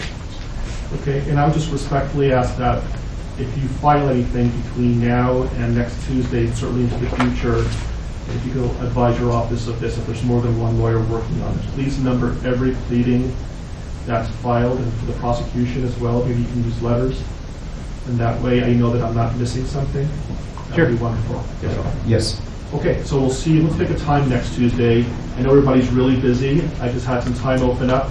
And so what's a convenient time for everybody to be here?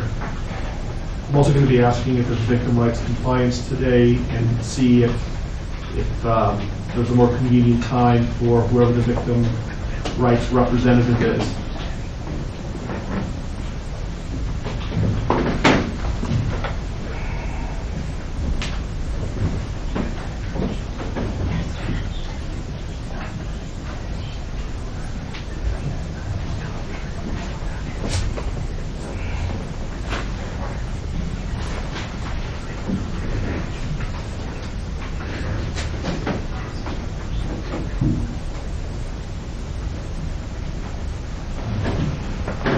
We have been in communication with the family of the victims.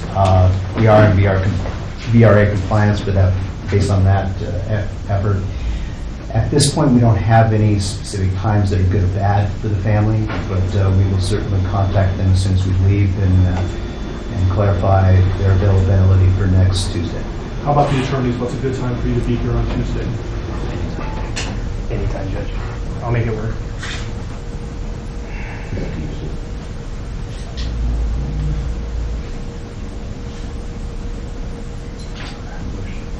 The motion's hearing in Division 12 at 2 o'clock. That'll probably last an hour. Otherwise, I'm free. About 10 o'clock.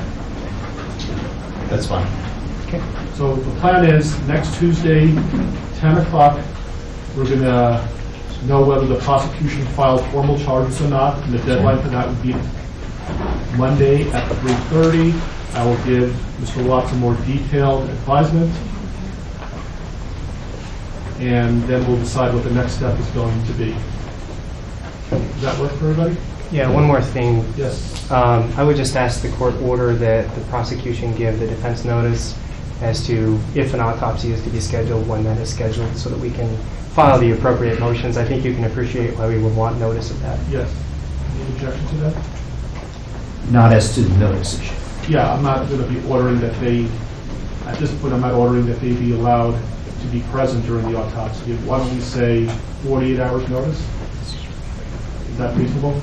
Yes, and if I learn that information over the weekend, I'll email Mr. Merson. Is that okay with you, Mr. Merson? That's fine, thank you. They wouldn't do the autopsy over the weekend, though, would they? No, I don't believe so. They would? They're going to try to get it done soon. So 48 hours is probably not going to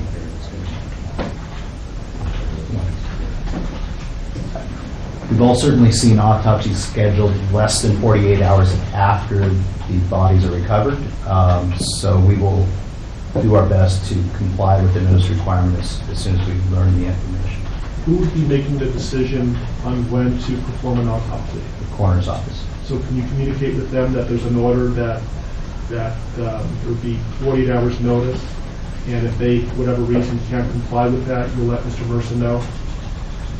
Is the court ordering that the autopsy not be conducted earlier than 48 hours after the recovery of the bodies? No. Okay.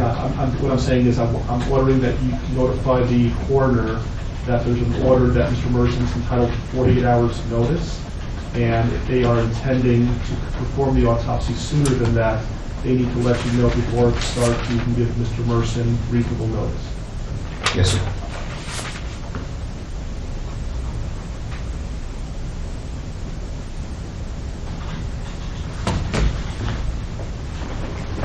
Anything else you can think of between now and next Tuesday that we can resolve today? Nothing from the prosecution. Nothing from the defense, thanks. Okay. All right, we'll see you next Tuesday at 10 o'clock or Monday when we are at this.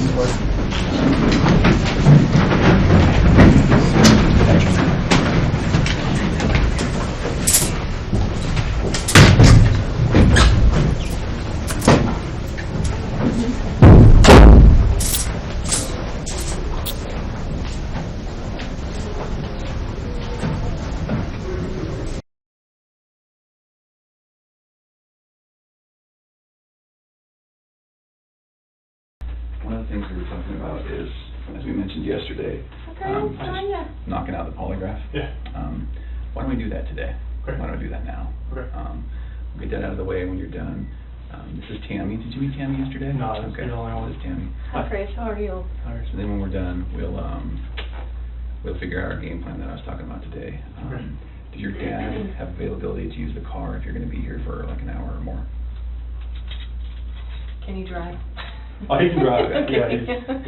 Yeah. Okay, and I'll go explain to him everything that's going on. Okay. He will know where to go, but. Oh, okay. Well, we can. Well, the house. He knows how to get to the house, but okay. if it's not ready, you can't go in there. But. Okay. Does he know how to use GPS on his phone? Or anything? Yeah, but he wouldn't know where else to go besides my house. Oh, that's true. That's just, I can tell him if he gets to go to my friend's house. Okay. I'm not sure, if I'd be here for an hour or 4 hours. You want me to just go talk to him and let him know when the house is going to be ready and all that, and when he can go? Because he can go grab a bite to eat or something, right? Oh yeah, if everything should be open by now around here. So. Okay, yeah. I'm sure he's been flying since 5 o'clock East Coast time, so. Okay, why don't we knock this out? Okay. I think it's the best thing to do to move past all of this. And then I'll go talk to your dad. He'll have the keys. Everything will be good. Okay. Yeah. You have this number, so you can call him when you're done. There's no signal in this place, so. That's bad, isn't it? That's why I couldn't talk to you earlier. Yeah, it was. Between him and me, we'll figure out how to communicate and get him where he needs to go. Okay. Yeah. I've been getting text messages from a lot of news places. Okay. I don't know really I think that's part of maybe what we game plan today. Not just here Today Show, or I don't know what to do with that. Well, I think that you certainly can do whatever you need to or want to do. But I think that after we knock this out, we get back to the team and we make a plan. Okay, so I've been getting different advice, as far as like her mom said, like if it's a kidnapping, then she said not to talk to anybody. Yeah. But like I'm like torn of what to do. Well, Her mom told you not to talk? Yeah, her mom's saying, because she was advised by someone, like police or a detective there, that like if he talks to the media, it might. Oh, to the media. Okay. Mhm. But I thought you were talking about to the police. Oh no, I was like, no, like just the media in general. Like, Yeah. 'cause it's gone. I mean, today's show, Good Morning America, is trying to get a hold of me, my parents, friends. So I just. Sometimes we release details that maybe the public They want doesn't details know. from me. I know. So And that's why why I'm like, I don't want to impede with what's going on here, and put the things out because I've watched enough shows that say like, all right, don't put things out there before the police. Because then you don't know if somebody really knows or if they just saw it on TV. Mhm. Yeah. Well, let's do this. I think while you're doing this, it's going to be completely okay to ignore your phone and the media and everyone, right? Okay. So let's get this out of the way. I think it'll really clear your mind a little bit, right? All right. So why don't we put a halt on the phone, on texting people, on Good Morning America, all those stuff. I haven't responded to any of them. Let's Only focus my on friends. this. Yeah. Let's focus on this. Let's knock it out, and then let's talk. Okay. All right. All right. All right. And You guys Grandma, good? you'll come in. I'll go get you when we're done. Yeah. Okay. Cool. Yeah. Okay. Yeah. Okay. Thanks. So go ahead and have a seat right here, Chris. Sit on this. Yep, I know. I'll explain what that is here in a little bit, but you don't have to worry. It's not on or anything right now. It's not gonna buzz you or anything. I've never done this before. I know. A lot of people haven't had polygraphs before. It's not like a normal thing that people go through. A lot of people, like obviously in law enforcement and places like that, they have to go through polygraphs for their job. But other than that, most people never take a polygraph in their entire life. So. Yeah, so I have like no idea like what to expect, honestly. Yeah. So how are you feeling today? I'm sick to my stomach, honestly. Like the first day, I thought, okay, she was just somewhere. Sure. And after yesterday, all the activity at my house, I didn't know. It went to the other extreme. I've just been like sick to my stomach. That's either somebody has her or she's in trouble, and the kids are not safe either. Right, right. Well, and I think that's totally awesome that you're here today. I mean, I commend you. We do this in all of our missing person cases, so don't think that we're just singling you out like, oh my gosh, they want me to take a polygraph. Anytime, someone was the last person to see people or, it's a missing person case, we start from the inside and we work out. I mean, that's pretty much what we do. So I've done polygraphs on the Jessica Ridgway case. I don't know if you were here for that. The name sounds The familiar. little girl that went missing in Westminster and all that, yeah. And then just the one that we had in Thornton last year or the year before. So we do this all the time. So please don't think that you're being singled out. Like this is one way that if you didn't have anything to do with it, that we can let the investigators know, the people that really do need to know, that are looking for your wife and your little girls, to let them know, like, you know what, don't focus on Chris, focus over here, because obviously we've already cleared him, he's good to go. Now focus on the real person that did something to this, to Shanann and the little girl. So, okay. So I am, my name is Tammy. If you can call me Tammy, I'm an agent with the Colorado Bureau of Investigation. So it's a CBI. It's kind of like the FBI, but for Colorado. Okay. So what our role is, just so you know, is anytime a law enforcement agency or a district attorney's office or the governor needs assistance with a case, they can call the CBI to come out and assist them. Okay. So obviously in this, type of case, they're calling in all the resources that they can, which includes me, who works out of the Denver office, and I also do polygraphs. So they asked me if I would be willing to come here and chat with you and hopefully get you cleared up and on your way, because it sounds like that's what you're here for, and that's awesome, because that's mostly what people want to do is like, dude, you're the wrong person. Like, I just want to show you I had nothing to do with this, and then you guys can get on your way and do your investigation somewhere else. So, because that helps us, because then we don't have to keep focusing on Chris. Does that make sense to you? Yeah. Okay. This polygraph today is going to be recorded. Okay. Obviously, it would be dumb if I didn't, because what if at the end I said you said whatever and you really didn't say it? Obviously, they could go back and look at the recording. There's a camera right there. And there's also a backup digital recording that I'm doing.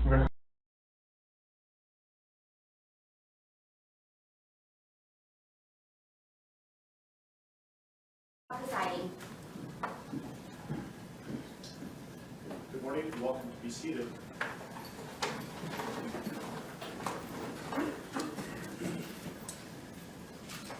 Okay, we are on the record. We are in Division 17 of the Weld County District Court, and we are here regarding Weld County case number 18CR2003, people of the state of Colorado versus Christopher Lee Watts. My name is Marcelo Cupcow, the District Court Judge here in Weld County, and I will be the presiding judge in this case. If I could please have the lawyers identify themselves for the record, starting with the prosecution. Good morning, Your Honor. Michael Rourke on behalf of the people. Patrick Roach on behalf of the people. Your Honor, John Walsh on behalf of the defense. Jim Merson on behalf of Mr. Watts. Thank you. Thank you. And Mr. Rourke, did you want to make a record regarding compliance with the Victims' Rights Act? Yes, Your Honor. We are in compliance with the Victims' Rights Act. Frank Rusick, who is Shanann Watts' father, is present in the courtroom, as is Frankie Rusick, who is Shanann Watts' brother. They are present in the courtroom, and we have advised them of the purpose of today's hearing and what we expect to occur. Thank you. Mr. Watts, last week I gave you a limited advisement because charges had not been filed. They have now been filed, so I'm going to give you a full advisement. If at any time you have any questions, please let me know, and welcome also to certainly consult with your attorneys, okay? That's it. So, you do not need to make any statements. Any statements you make can be used against you. Do you understand? Yes, sir. You have the right to be represented by counsel, and if you're indigent, you have the right to request the appointment of counsel or consult with the public defender before any further proceedings are held, and I see that you've taken advantage of that right. Any plea that you make must be made voluntarily and not the result of undue influence or coercion. You understand? Yes, sir. At this point, I have denied your right to bail, given the charges. You can certainly have a conversation shortly about that issue. You have the right to understand the nature of the charges. We'll go over them in a moment. You have the right to a jury trial. You also have the right to demand and receive a preliminary hearing within a reasonable time to determine whether probable cause exists to believe that the offenses charged were committed by you. Do you understand? Yes, sir.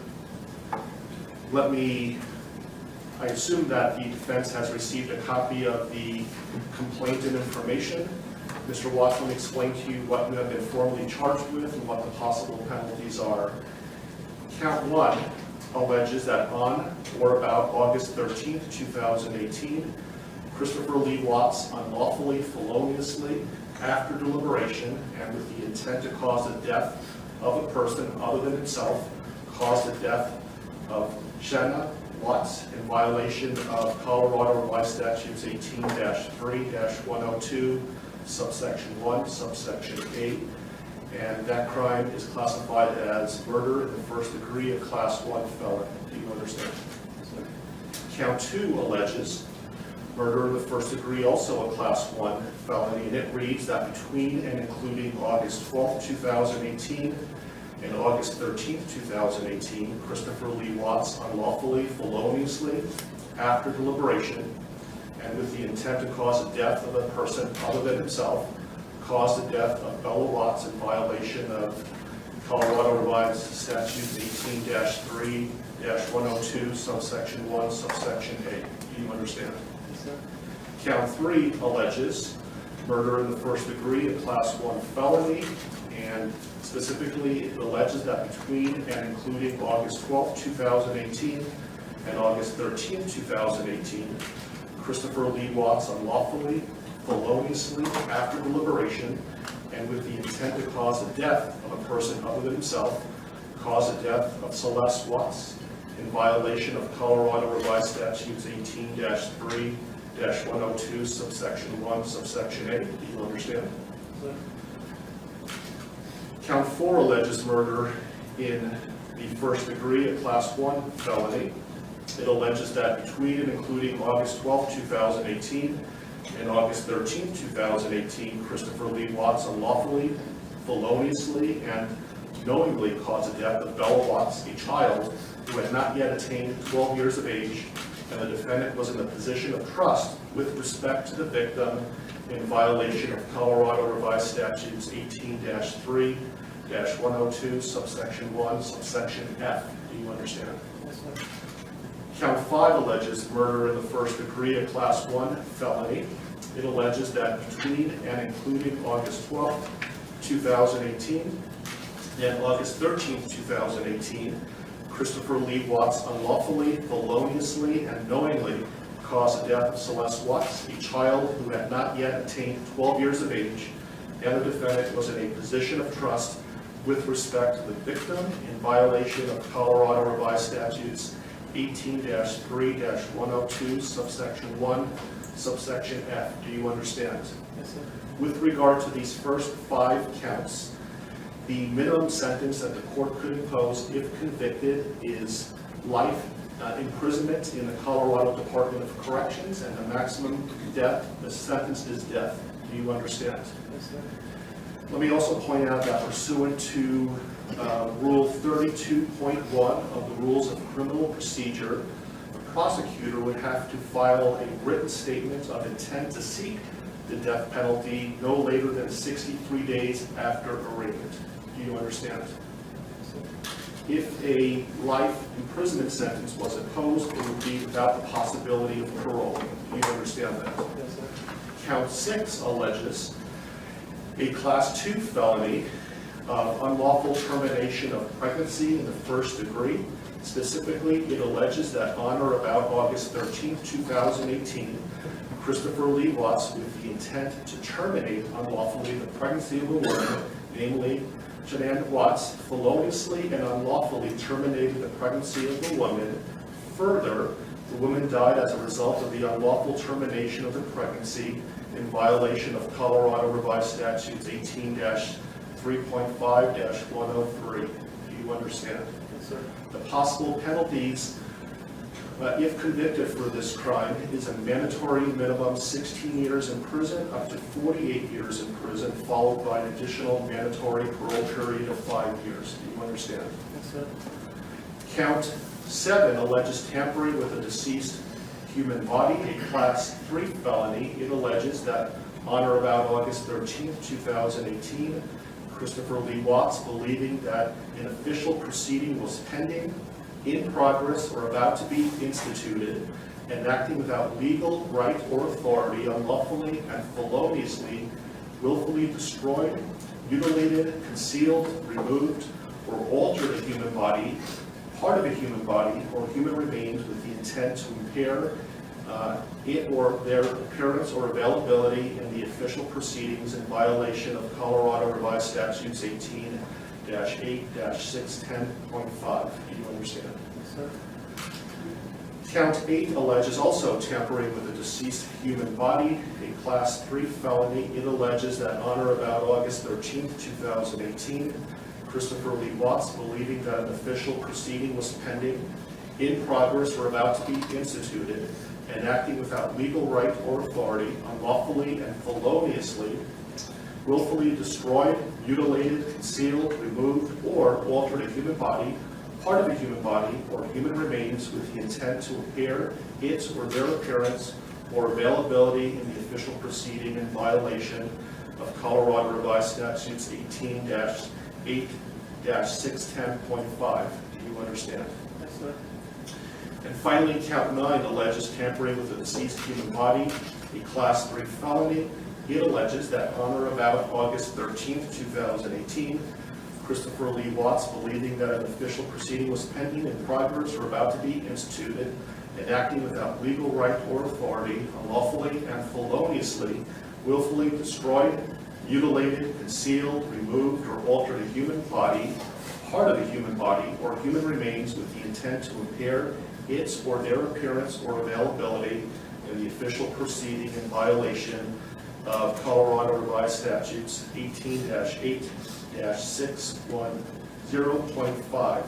With regard to counts 7, 8, and 9, those Class 3 felonies carry a presumptive range of 4 to 12 years in the Colorado Department of Corrections. If there were sufficient mitigating circumstances, the minimum could be as low as 2 years. If there were sufficient aggravating circumstances, as many as 24 years. And any prison sentence would be followed by an additional mandatory parole period of 3 years. Do you understand? Yes, sir. Do you have any questions about what I've said so far? Yes, sir. And Mr. Merston, has your office filed a written intent to seek a proof evident presumptive free hearing? Not yet, Judge, but we will be following that. This case will be is listed on the, I believe, the most recent pleading from the defense. Okay, thank you.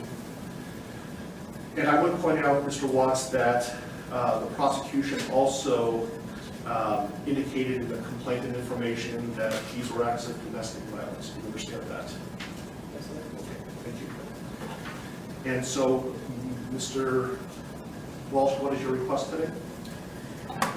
Your Honor, considering that we haven't received any discovery of the case, we're not in a good position at this point to advise the court about what kind of time we'll need. My suggestion to the court is that the court allow Mr. Watts to reserve the preliminary hearing in the case, reserve the proof evident hearing, and set the matter for a status conference about 60 days out. So just to be clear, he is waiving his right to have a preliminary hearing within 35 days, that he's not seeking a proof evident presumption great hearing prior to the setting of the status conference in about 60 days, but he's reserving his right to have those hearings in the future, but not necessarily within 35 days. Is that right? Yes, Your Honor. We've spoken about those issues. And do you understand what we're talking about, Mr. Watts? Yes. Do you have any questions about that? Okay. And Mr. Rourke, do you have any objection to that request? No, Your Honor, that seems like the prudent way to proceed at this point. Okay. Let me give you a date that, how does, so 60 days is about October 20th or so. I have October 11th. Does that date work for the parties?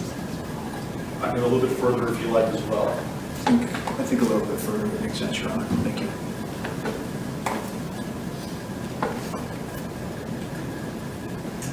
How about November 19th? While we're waiting for lawyers to let me make a record that the court's going to find that Mr. Watts is knowingly, intelligently, and voluntarily waiving his right to have a preliminary hearing within 35 days. And while he has not asked for a proof evident presumption great hearing yet, I'm told that he will, but he's not requesting that hearing prior to the status conference that we're setting today. Agreed? Yes. That date works fine with the defense, Your Honor. Thank you. Your Honor, I spoke to the Rusiks, and that is fine with the people as well as the victim's family. How is late morning on November 19th? Anytime, Your Honor. Late morning is fine. Very good. How about 10:30? That'll work with people. And that will be in Division 16. I apologize for the bouncing around of division, but my courtroom obviously is not big enough, and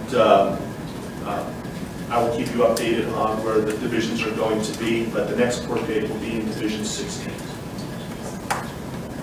Are there any other questions, comments, concerns, anything that we can address today before us recessing? I think there are a couple of things outstanding, Your Honor, and first I wanted to address one very ministerial point of clarification with respect to the standing decorum order that the court entered yesterday. By its terms, and when the court defines the applicable areas, that includes my office, specifically the boundaries of the district attorney's office. I just wanted to make a request for clarification that the terms of this order do not apply to the conduct that occurs within my office itself. Agreed. Thank you. Otherwise, I have provided a copy of this to the employees of my office, and we will be providing it to law enforcement after this hearing is on. Thank you. I also intend on issuing a case management order later today, so be on the lookout for that. I don't know if the court has the desire at this point this morning to address a couple of the other outstanding motions that the Public Defender's Office has filed that we had entered or filed responses to. We have not addressed motions 2, 3, 5, and 7. And those are the defense motions 2, 3, 5, and 7. And for the record, our responses were C, D, E, and F. I don't have those motions in front of me, but I know that I issued a number of written orders yesterday. Did you receive those?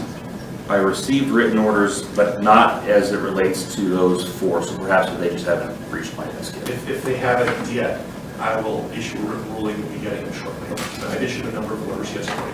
Your Honor, does that include, I did get the order on motion 5 and motion 7. Does that include motions 2 and 3 then that the court would? Remind me what 2 and 3 are again? Motion 2 is the motion to allow confidential defense experts to be present for any testing. And we did have a bit of additional argument on that if the court wanted to hear it. Motion 3 is a motion for a protective order. I prefer that you put it in writing and then I'll issue a written order with regard to that. Is that something that's time sensitive? I think it could be, Your Honor. I can't speak for the district attorney, but it could be. I can tell the court, understanding what Mr. Walsh is referring to in motion number 2, it is not something that is going to occur in the next day or two, so it's not time sensitive in that respect. So you'll be received, if you want to put something in writing, you're welcome to, and I will issue a written order in a timely manner.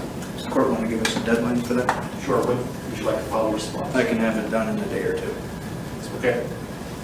And so do you have control, Mr. Warren, as to when the testing is going to occur? Absolutely. I can certainly make clear to our forensic agents that pending the litigation or the receipt of a court order on this, that we will not do any forensic testing. That'd be great. So did you want to have time to file a reply to the response?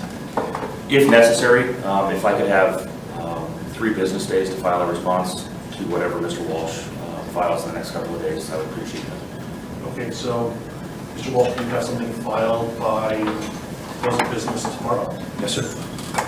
Okay, so close of business on Monday, Mr. Warren? Yes, sir. Then I'll have something to the parties by midweek next week. Thank you. Any other issues that we can resolve today? Not for the people around. No, Your Honor. Okay. Okay, we are in recess. Thank you for your time.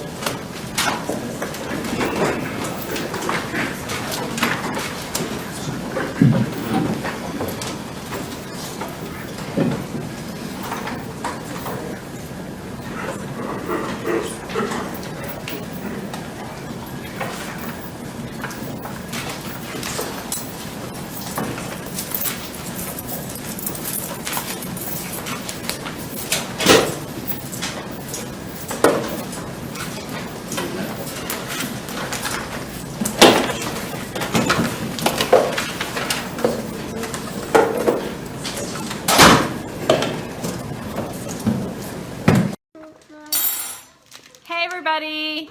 So I'm home with the family and they're excited to try the new Pro Bars and they came in I think yesterday. So we have cookies and cream and we have lemon meringue. Who wants Pro Bars? I do. Alright, so do you guys want lemon meringue first or do you want cookies and cream? Cookies. Cookies? I want that. You want the lemon meringue? Alright, since I have this one open, let's try this one first, okay? Cookies and cream. And Daddy's gonna try it too. Yeah. Are you both? Yes, so everyone's gonna try Chris Crumb cookies and cream. Alright, Bella gets cookies and cream, Cece gets cookies and cream. Ready? Ready? Set. You're the taste testers. Yummy. Is it yummy? What's it taste like? Chocolate. Chocolate. What else? Watermelon. Watermelon. What's it taste like, Cece? Chocolate. Chocolate? Uh-huh. Is it delicious? Daddy? Oreo wrapped with vanilla. It's nice. Oreo wrapped in vanilla? Mm-hmm. Is it yummy, Cece? Is that good, Bella? I think they like cookies and cream. Okay, so let's try the lemon meringue. Hey, everybody. So, a little crazy over here. Cece loves the cookies and cream. You like it? Yeah, nothing. Good thing. Don't mind me. It's been a long travel day yesterday. Been cleaning, regrouping today. Hey, Jen. Okay, so Chris, this is the lemon meringue. Nope, that's Daddy's. Here's yours. Wait, don't take. Wait. Here, Bella. Okay, this one's lemon meringue. It's like the pie, but better because I don't like the pie. Ready, set, go. Ready? Hey, Jessica. That's so good. How's that taste, Cece? Good. Good? Yeah? Do you like that one better? Me too. I like it. What's it taste like? You like lemon meringue pie straight out the box. Bella, what's it taste like? I don't like it. You don't like that one? Bella doesn't like that one. That's okay. You like the birthday cake, right? And the cookies and cream? Yep. Dieter, do you want some? Yeah, Dieter wants some. All right, so which one's your favorite out of all the Pro Bars? Hey, Wendy. I would say lemon meringue. Lemon meringue? What's your favorite, Cece? Birthday. Birthday? Mommy's favorite. What's your favorite? The cookies and cream? Wow. We have to keep 3 on stock. It's a good thing. How do I turn this around? It's a good thing that I have all 3 of the favorites in the house. Cinnamon rolls were sold out of it here at the house. You like it? I want dip and cream. You want dip and ranch? You want ranch dip and chips? Jess, I have them all. I just ate all of the cinnamon rolls. Cece actually really likes the cinnamon rolls too. Look at Bella. Cookies and cream. We got Cookie Monster.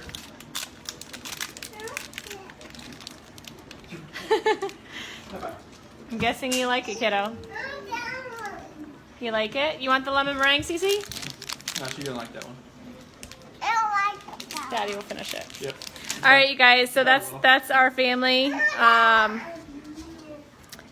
Making sure I didn't miss anything. Hey, everybody. So we're a mixed family. Apparently, birthday cake is a winner for me and Cece. Bella loves the cookies and cream, and Chris is lemon meringue. Surprisingly, because he's a cookies and cream guy. Yeah. So super excited. I love it that it's a healthy snack, and Cece can eat it because she has a tree nut allergy. And none of our products are made in a facility that handles nuts at all. So Cece can have them. There's 0 nuts in them, and it's the only go-to bar. We can't do processed bars. We can't do anything like that because Cece can't have any of it because it's all processed in a plant where there's tree nuts or nuts. So it's really nice that she can have it. It's a quick snack for mommy. It's always in my bag, and I can just give it to her. And I heard you, baby.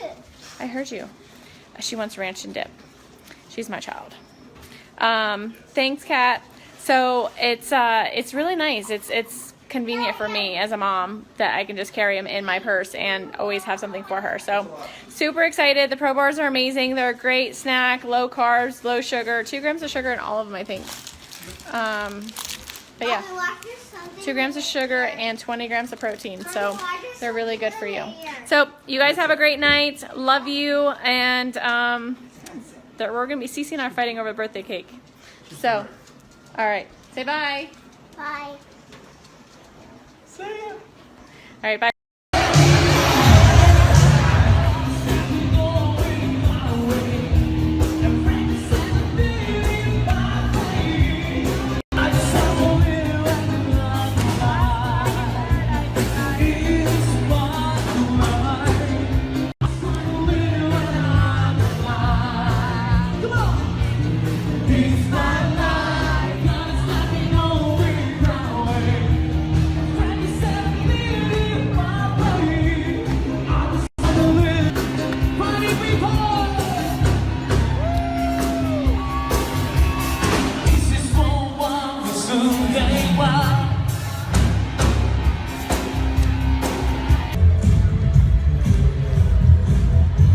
Tell them how much fun it is. It's amazing. This place is nuts. It is phenomenal. We're gonna go have some fun. Get to hear what's coming out. It's absolutely exciting. Hey everybody. So Chris and I are sitting here What's going on? waiting to board our flight to Miami, and then we're gonna fly all the way back home to see our girls in Denver. So we're super excited. It's been a wonderful, wonderful, amazing experience this week. Lavelle definitely outdid themselves. Literally, this place has been paradise. We've had amazing days, spent the days at the beach.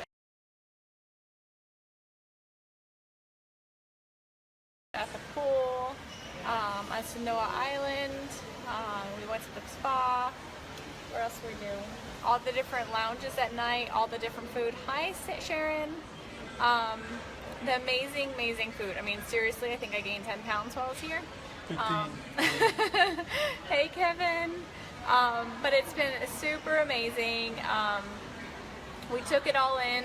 We had a blast. We had a wonderful cocktail party on Friday night with Lavelle. Super inspiring. I can't say how great this trip has been. This trip is definitely by far one of my favorite trips ever. And I got to spend it with my husband. That's the best part. We earned this trip. All inclusive. I mean, you can't beat that, you guys.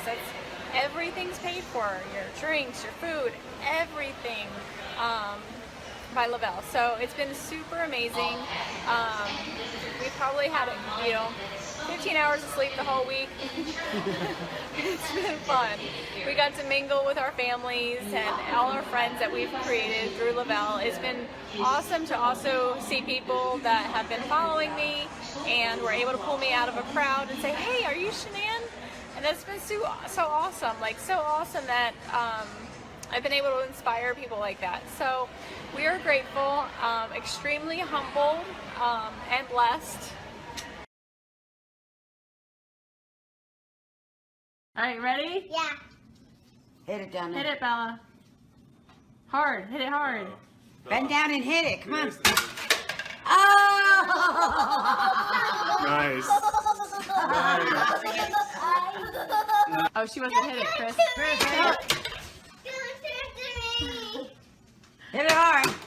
Oh, she did that, Chris. Nice.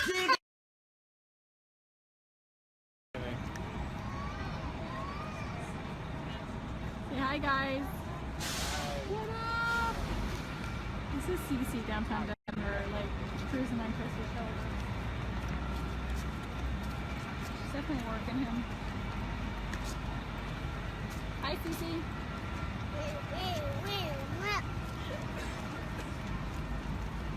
Don't get your life up.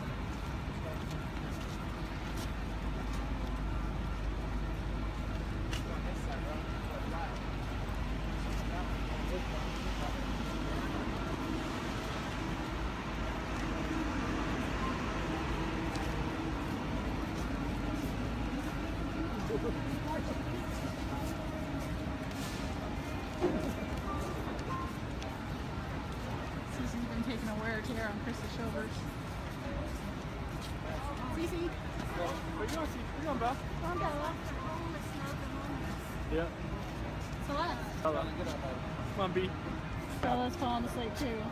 Doesn't want to walk. She's doing the crab walk. Crab walk. I'm sorry.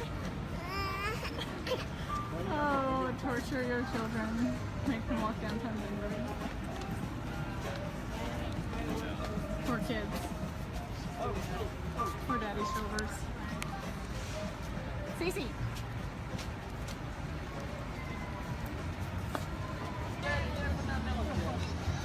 Oh, thank goodness. It turned out nice. We're just talking April. They're going to do another lifestyle getaway. I guarantee one's going to be here in Denver one day. It'll be awesome. Right, Cece? Oh, yeah. You having fun, CC? Yep. Yes. Are you dancing? Dance, dance, dance.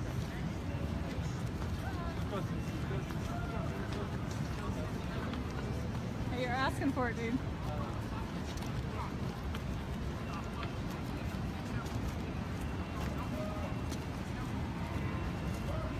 Bella said Papa's her best friend.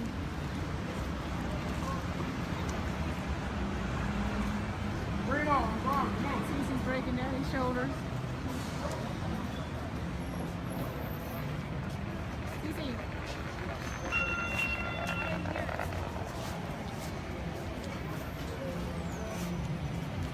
There's Mimi and Papa with Bella. Could be. And downtown Denver. So different when it's not late at night.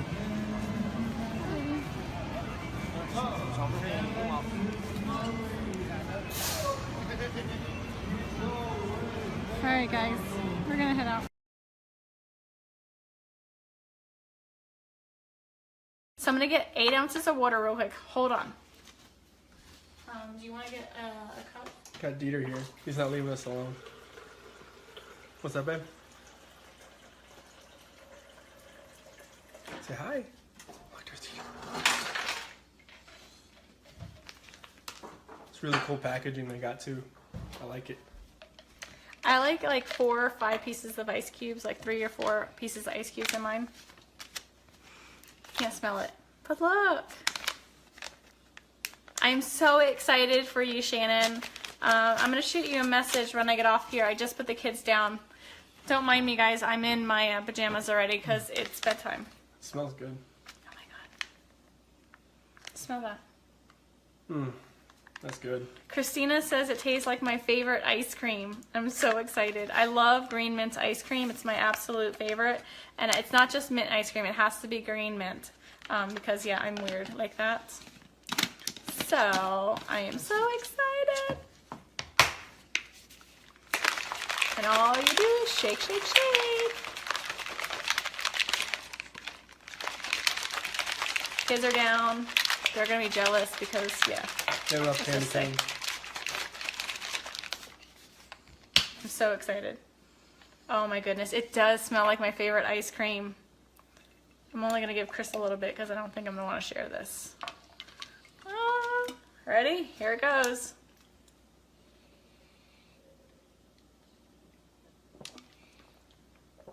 Oh yeah.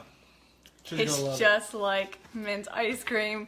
Oh my goodness, this is absolutely amazing. It literally tastes, if you guys have ever had green mint ice cream, it tastes like green mint ice cream, like just like it. Delicious. That is really, really good. I don't know why he's crying. He wants to sit on the car. Charlie, it tastes like green mint ice cream. Have you gotten yours yet? Oh my god, it's so good.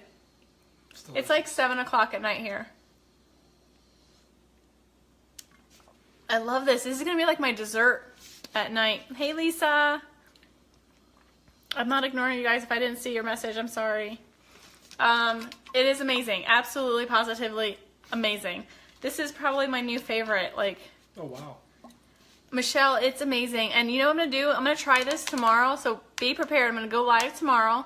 I'm gonna try it with this. Hold on. Uh-oh. What are you trying? Oh. Cafe. Oh my goodness, it's gonna be amazing. Oh, Chris, that stinks. It's amazing. Let me just tell you, it's absolutely positively amazing. You're talking to me. No, different Chris. There's a lot of Chris's. Hey, Melissa, did you get yours yet? It's so good, girl. Michelle, when's yours? Look when it's supposed to be delivered. Okay, that's absolutely amazing. Candy cane lifestyle mix. Candy cane lifestyle mix, and it's healthy. Like, seriously healthy. Oh my goodness, it doesn't get better than this. They never, never, ever disappoint. Never, ever. I'm so excited. Okay, guys, so that is our candy cane lifestyle mix. It's absolutely amazing. I know they sold out, so I don't know if they got more coming in. I do have three extras if I'm willing to share. Yeah. So anyone wanting to start the Thrive experience, I have 3 extra candy cane for you. Herb, I got you covered. It's so good. Like, seriously, mint ice cream. Green mint ice cream is exactly what it tastes like. Like, amazing. I'm going to actually blend this tomorrow with some ice. That's going to be awesome. It's going to be a little treat. Ice cream in a cup.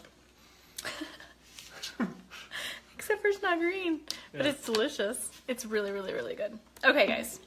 Tomorrow morning, be prepared. I'm going to go live with cafe and candy cane. Cafe, candy cane. Happy mama right here, because I'm baking tomorrow. You guys saw what I'm baking. Should I tell you guys what I'm baking? Listen, you're going to be at work, so you can't taste test. Who wants to know what I'm baking? A free candy cane lifestyle mix, individual. for whoever can guess what I'm baking. Specific. Chris doesn't even know. I know. Nick Thayer does, but he's not going to tell anybody because he can't win. Nobody? No guesses? Nothing? Zilch? Nope. Herb. You got to look at my picture. You can get the hint on the picture. You got to be specific though. Like specific. Is it red velvet something? No. It's not about you this year. Cassie, it's so good. You'll have to find out because now I'm going to have cafe tomorrow and my lifestyle mix and it's going to be amazing. No pumpkin rolls. Nope. Keep guessing though. Okay, so I'm going to go. I have a lot of follow-up to do. I have a couple more people to help get started. And Shannon, I'm going to message you just so we can make sure you're starting tomorrow. I'm so excited. You're going to love it. Don't notice how great you're feeling tomorrow. Don't notice how amazing the mental clarity is going to be tomorrow. And don't notice that extra energy you're going to have because it's not going to happen. Nope. No Dawn. Dawn, we need to get you started, girl. Hey, Tracy. So, that was amazing. That was like my dessert for the night. Super excited. Don't mind my pajamas. I'm still in my pajamas. Or in my pajamas. And they're my onesies. I saw there's a onesie bar crawl, which should be fun. Alright, so stay tuned. Close, Chris. So, tomorrow morning, be prepared. I might wait till the kids go to school because they're not going to want me to not share. So, tomorrow morning, stay tuned. You guys have a wonderful night. I am feeling good. I just had that delicious dessert. And I'll talk to you guys soon. Say bye, Dieter. Ruff. Don't choke him. I'm trying to get his head up. Poor Dieter. He wants his mommy.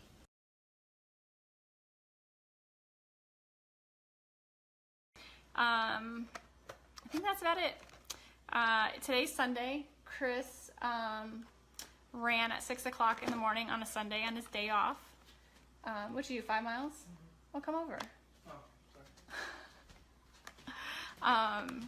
So, you know, it's amazing what you can do with Thrive and how it gives you the energy and mental clarity. How are you watching and you're sitting right here? I'm right here. Weirdo. So Chris has lost a significant amount of weight since you started Thrive. How much? 50 pounds. And he's in a medium. He went from a 2X to a medium. And that was before, most of it was before Duo. Oh yeah, all of it was. And Duo is new. So, you know, filling in those nutritional gaps, helping your body, you know, feed itself with the premium nutrition, helps your body crave less. You definitely eat healthier. We haven't changed our diet. As you see, we've eaten banana bun bread this week. We've had brownies.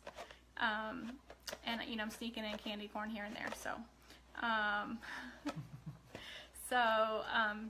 it's amazing. Thrive has a lot of benefits for everybody. Go Chiefs. Who won that game a couple weeks ago? I believe the Steelers won that game, if I recollect. Love you, Jess. I'm waiting. She's a diehard Chief fan. Diehard. So, if you guys want more information, if you are looking to try it, shoot me a message. If you're one of Chris's friends, shoot him a message and he can get you some more information as well. We have 2 spots left for either the cafe for free or your DFT, regular DFT. So shoot me a message. Thanks everyone for hopping on. I see a lot of my faves are on here. Nikki, I sent you a message. Amy, I saw your message. I'll respond back here in just a minute. Who else is on that I missed? Okay. So Amy's sending us some Steelers stuff. I gotta send her some money too. Thrive Forever. Yes, it's amazing. So Christina just jumped on. Hi, Christina. Hey, I'm sending over Cece's smallest jersey for you to put on Coral. tell DJ if he doesn't have a jersey for her, we're getting a Palomalu jersey. Palomalu jersey. Perfect size for Coral. It still fits Cece, so tight. So you better tell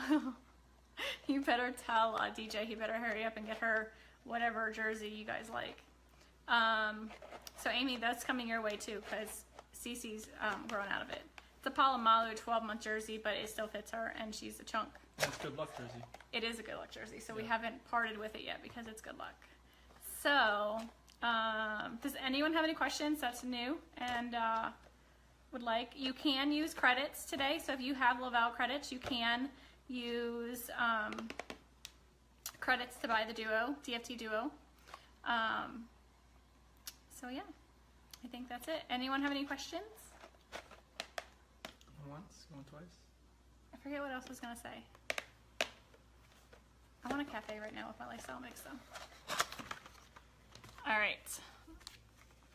So McKenna will have plenty of time to wear it because it's you know how they're larger. They wear larger. So all right. So shoot me a message.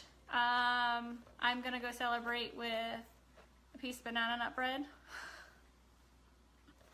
Just kidding. Maybe. So if you guys have, shoot me questions if you guys have any questions. Thanks for hopping on. Go Steelers. And talk to you guys soon. Hey, Christina, call us tonight about 6:30 our time. No, Eastern. 6:30 our time? Yeah, 6:30. We'll start the chant. Oh girl, she's teeny tiny. It'll perfectly fit her. If Cece's wearing this now and she's in 3T, she'll totally be able to wear it for a while. It's just worn. It's definitely worn. Bella's worn it. Cece's worn it.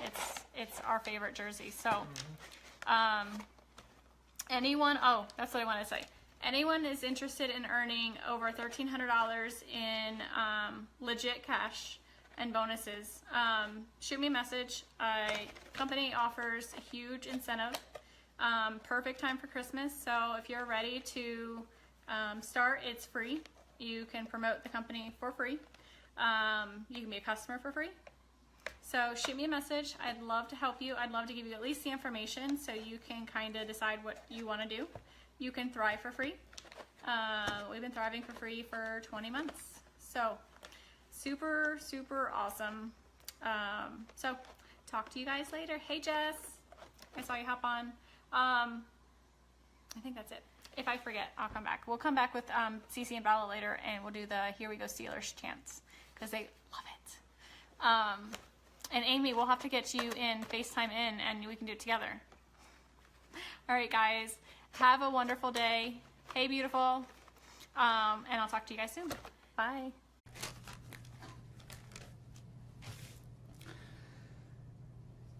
What I'd like to say to the court is that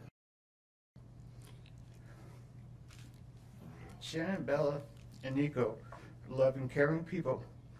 They love life. They love being around people who love them.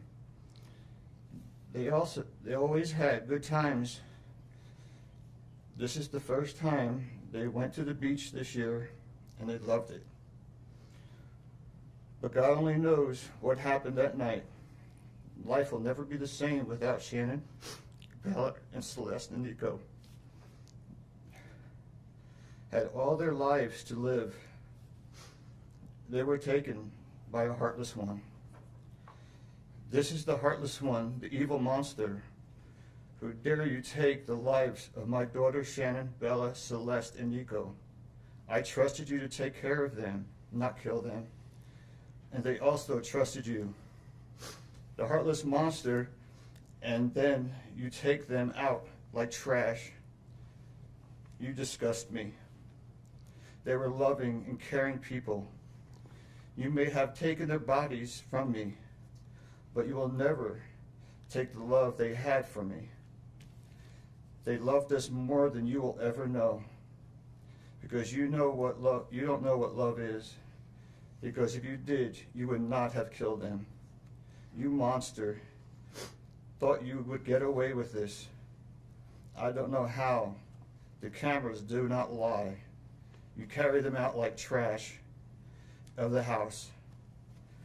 Yes, I seen the videotape.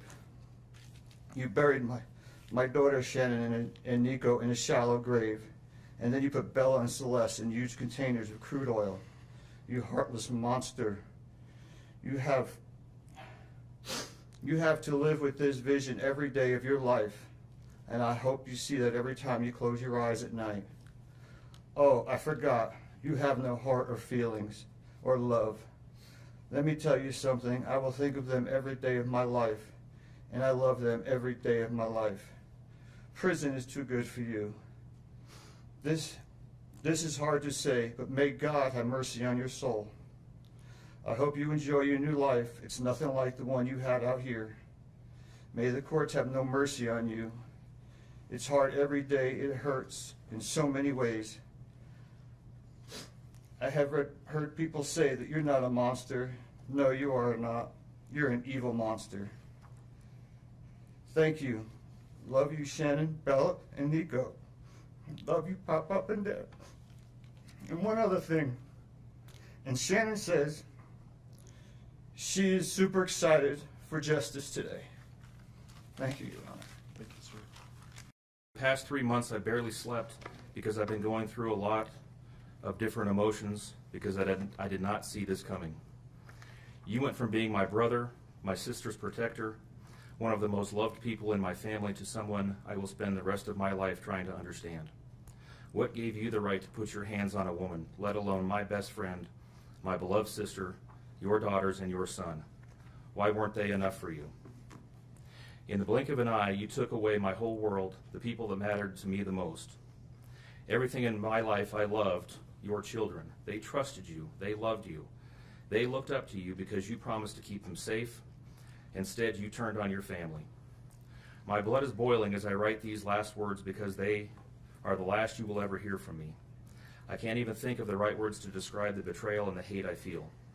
And to be honest, you aren't even worth the time and effort it takes to put my pen to this paper. There isn't a day that goes by that I don't cry for my family. They were my whole world.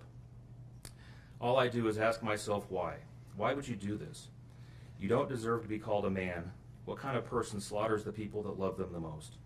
Did you really think you would get away with this? Did you really think that this was your best option, to throw away your family like they were garbage? They deserve better, and you know it. I hope you spend the rest of your life staring at the ceiling every night, being haunted by what you've done. None of us deserved this. Hearing my mother and father cry themselves to sleep in this hotel room causes me anguish that is beyond words. I can't describe how this feels, how badly my heart is breaking for my poor parents. We trusted you. You have taken away my family from this earth, but you can never take them from my heart. You took away my privilege of being an uncle to the most precious little girls I've ever known. I will never hear the words Uncle Frankie again, but you will never be called Dad again either. You'll never be able to put your hands on another woman, let alone my best friend, my beloved sister, and your son. I just can't comprehend how they weren't enough for you. Shanann, Bella, and Cece loved you more than anyone. You were their hero. How could you destroy the people who loved them the most? I pray that you never have a moment's peace or a good night's rest in the cage you'll spend every day of your life in. A cage you are privileged to live in because my family isn't evil like you. We begged the district attorney to spare your life because despite everything, we believe that no one has the right to take the life of another, even someone like you. I feel sorry for your family. I know the pain that they must feel knowing that they can't hug you, because that's how my mother, father, and I feel every time we cry for our family. Nothing hurts more than watching or hearing my family weep for their loved ones. I just wish that I could tell that you would tell the truth, but I know that that is asking for more than you are capable of. I stayed up all night writing this statement. I don't sleep because of you. My life will never be the same because of you, but at least my conscience is clear. I get to live free, but I can't say the same for you. I haven't slept in 2 days because I've been anxiously waiting for this moment, the moment I get to tell you how I feel, how this has affected my family and I. My family and I can finally grieve after today. If anything, we will come out of this stronger today than we were before, and we will continue to pray for your family. Sincerely, Frankie Rusick. Thank you.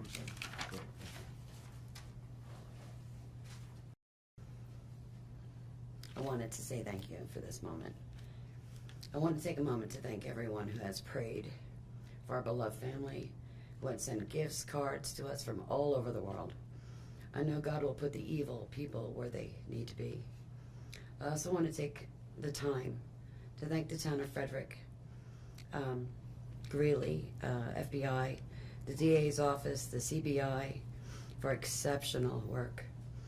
We thank Nicole Atkinson, Shannon's neighbor Nathan, and his family. To me, they're our heroes. They really are. God bless. God makes no mistakes on who he puts in your life. Marriage is about love, trust, and friendship and unity.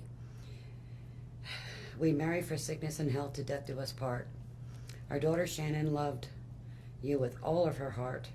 Your children loved you to the moon and back. Shannon's family was her world. Shanann put a crown on your head. But unfortunately, the day that you took their life, God removed that crown. We loved you like a son. We trusted you. Your faithful wife trusted you. Your children adored you, and they also trusted you.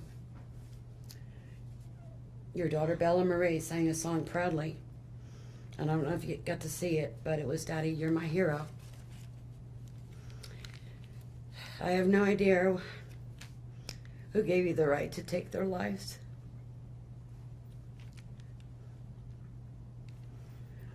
But I know God and his mighty angels were there at that moment to bring them home to paradise. God gives us free will. So not only did you take the family of four, your family of four, you took your own life. I want the world to know that our daughter and her children were so loved by us. There will always be protected by God and his mighty angels. I didn't want death for you because that's not my right. Your life is between you and God now, and I pray that he has mercy for you. From Shannon's mother, Bella Marie, Celeste Catherine, and Nico Lee's Nana. Thank you, Your Honor. I'm Cindy Watts.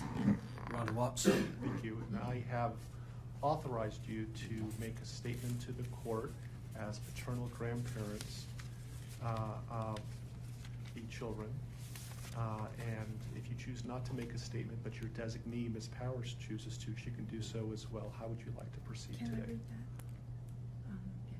I want you to start, but I would like to read Who's going to be speaking today? Your Honor, initially, they've asked me, and they're hoping that they have the strength to speak, but if they do not, they've written out their statements and asked me to finish for them. So That would be fine. Who would like to go first? if I could start, Your Honor.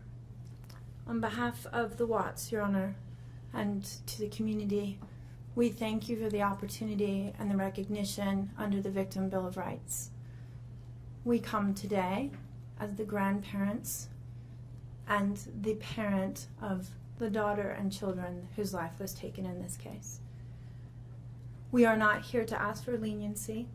We are not in any way condoning or tolerating the crime that has occurred and the pain that has been caused. We join in our daughter-in-law and grandchildren's family in saying this should never have happened. This is not condonable. This is something that we will never get over. We appreciate the consideration that everyone has paid, most especially the families that have lost everyone. We appreciate that they begged for Christopher's life. We agree and echo what they have said, that it is not his place to take anyone's life, nor would it be our place as a community to take his life. So we thank you for the opportunity and for every consideration and effort that's been put out.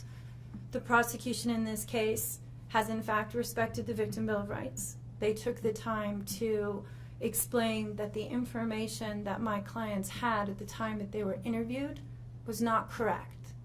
They were misinformed. They were searching for answers. They were not intending to cause any pain to anyone, and they appreciate that the prosecution answered their questions and gave them the time and the respect and the consideration so that they could tell this court and everyone in this community that the interview content was not their message, that they accept that their son has done this, that they accept that he chose to plead guilty, that he sought and requested their consent and agreement for a life sentence. They appreciate that he is given the opportunity to serve that life sentence. It is his responsibility, it is his sentence, and it is not enough to make up for what has done. We understand and we join the family in that we have questions.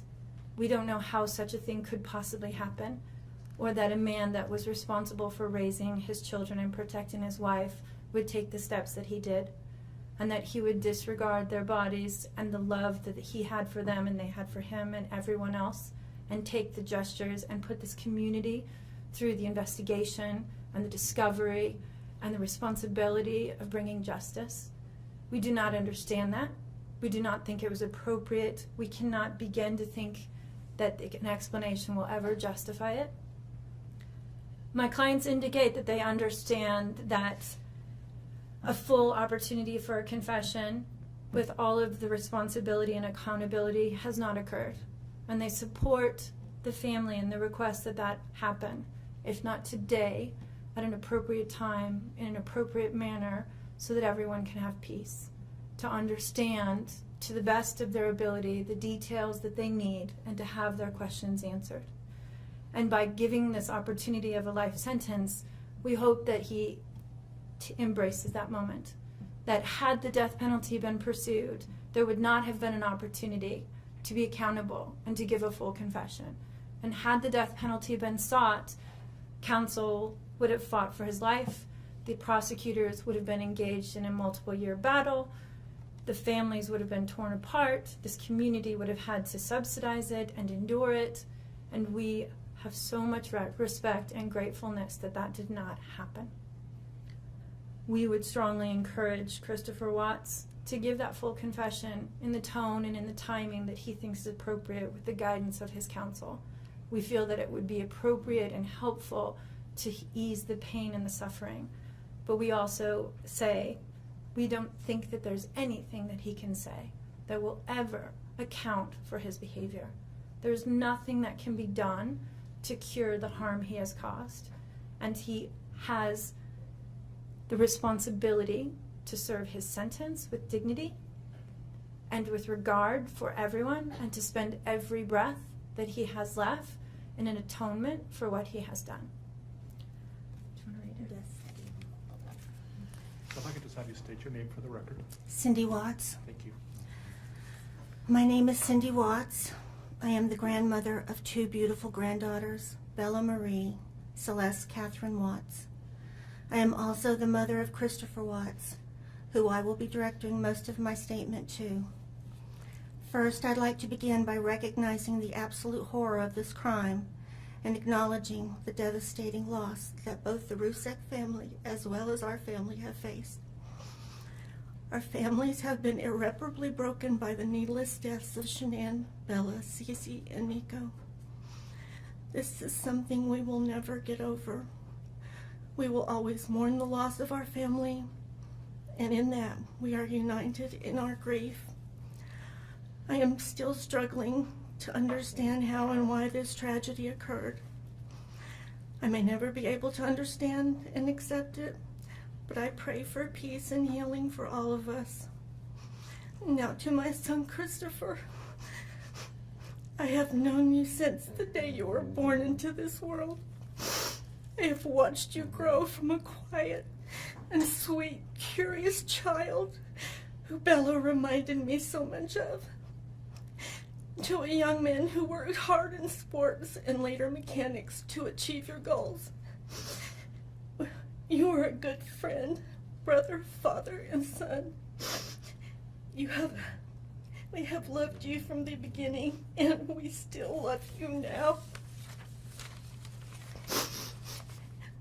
This might be hard for some to understand, how I can sit here under these circumstances and tell you, although we are heartbroken, although we can't imagine what could have led us to this day, but we love you. Maybe you can't believe it either, As the Lord said in Jeremiah 3:31, I have loved you with an everlasting love. Therefore, I have continued my faithfulness to you. And you, as your mother, Chris, I have always loved you, and I still do. I hate what has happened. Your father and sister and I are struggling to understand why. But we will remain faithful as your family, just as God remains faithful because of his unconditional love for us all. We love you, and we forgive you, son.